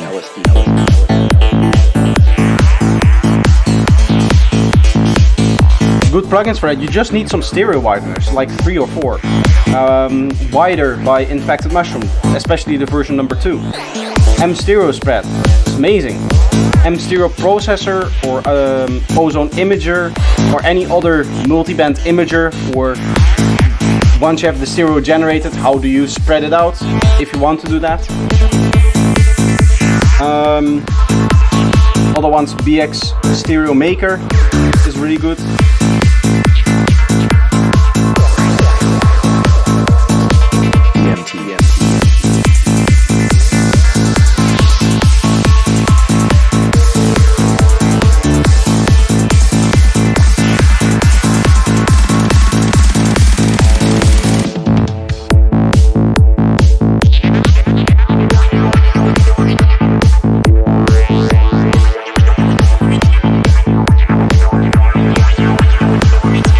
See some beans.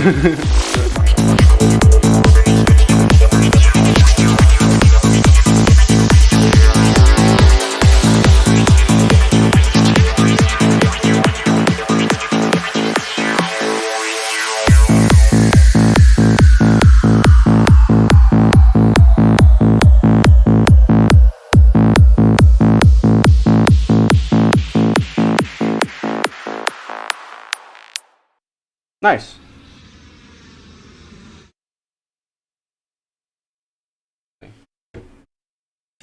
Final track, Cosmonome Wallabing 2. I'm scared of this. This sounds like a troll title.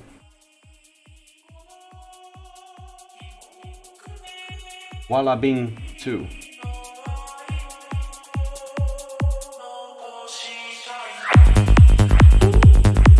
Okay. Clean up your mess, please. Your transients.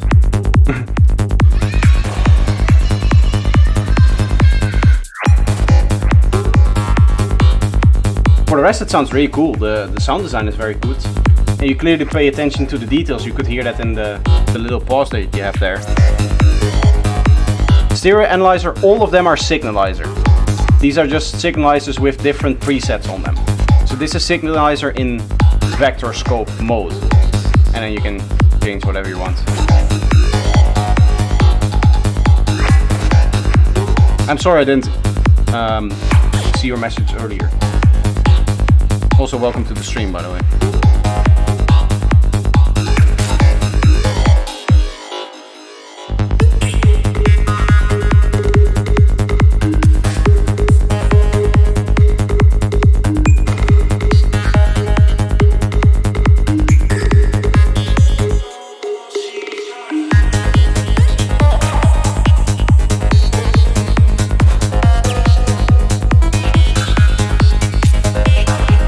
Here you can hear all of the elements have some stereo interest, right? You can also probably see it in the lines here. And overall the average being just a little bit higher.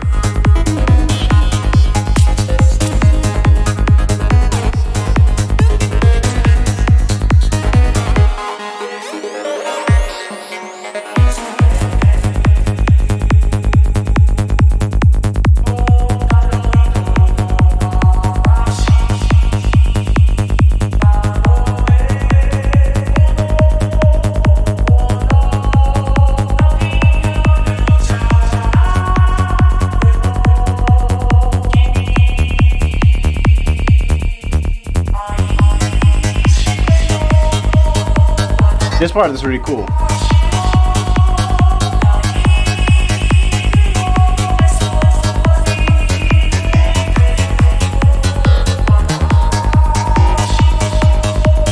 I like how well the bass key changes work with the vocal actually.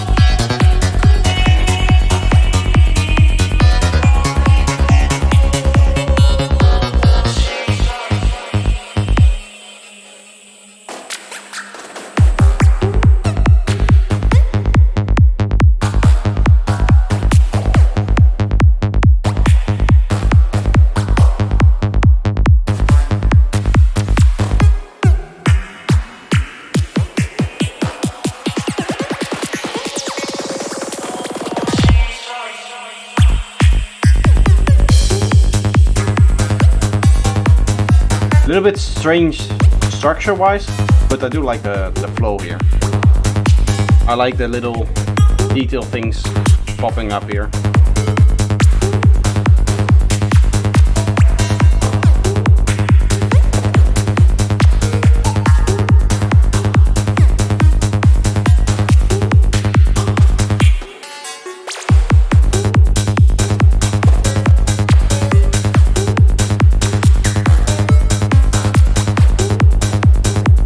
You're very unique with the sound design, I like that.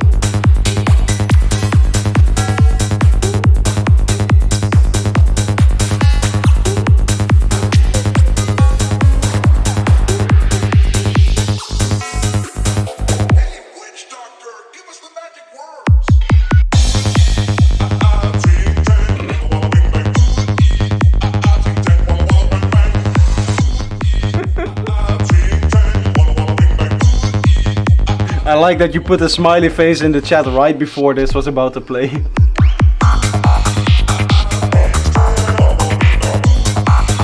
Walla bing indeed.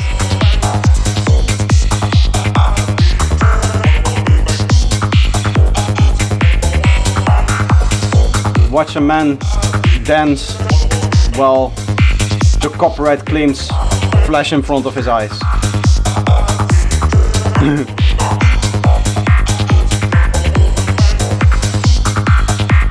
I mean, now it's okay, but before the vocal was, I think, so clear that it might get a strike there.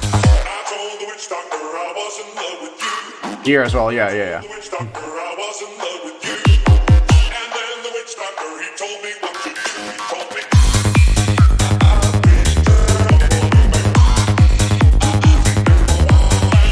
I'm scared for the day where I'm big enough to be part of the people that they put live claims on.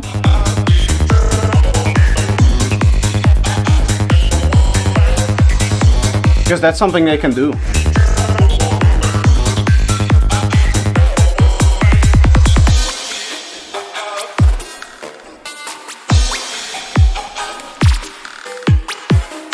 I do like that you continue the vocal melody with the synth. That's really cool.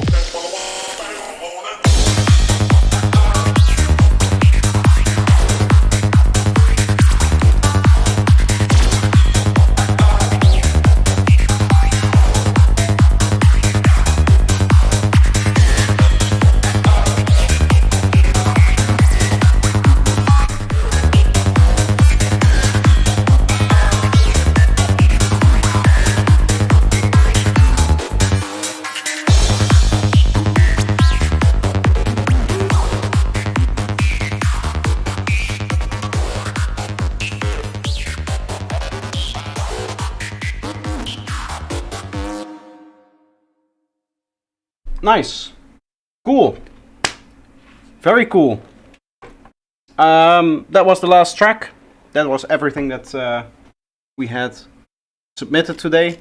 I'm going to end it here and now. So any submissions from this point I will no longer listen to. We did have. It doesn't look as big as it usually does because all of the embeds aren't working. There's no embed for the SoundCloud thing. This doesn't have it, but here you can see no SoundCloud, no SoundCloud, no SoundCloud. So it looks like very little in terms of like scrolling length than what we usually have, but there's actually quite a few tracks that we listen to. So that was very, very nice. Don't forget, guys, everybody, before you leave, I'm running a sale, 30% off of all of my products on Gumroad up until the 24th of July. So if you have anything that you want to buy from me, either be it my masterclass, my full masterclass, or whatever other product that might interest you, now is the time to do so. I mean, yeah, nothing more that needs to be said. Either way, that's going to be it for the stream. Next week, I'll try to, as I always say, stream 2-3 times a week, have 3 videos up and a short every day, but I cannot guarantee anything. Not even the shorts this week I can guarantee, because I am pretty busy looking for a new house and looking for how to continue and stuff like that, because moving and all of that jazz. Either way, I hope you guys enjoyed the stream. I won't bore you with all of my own personal problems anymore. I'll just leave it here. See you guys.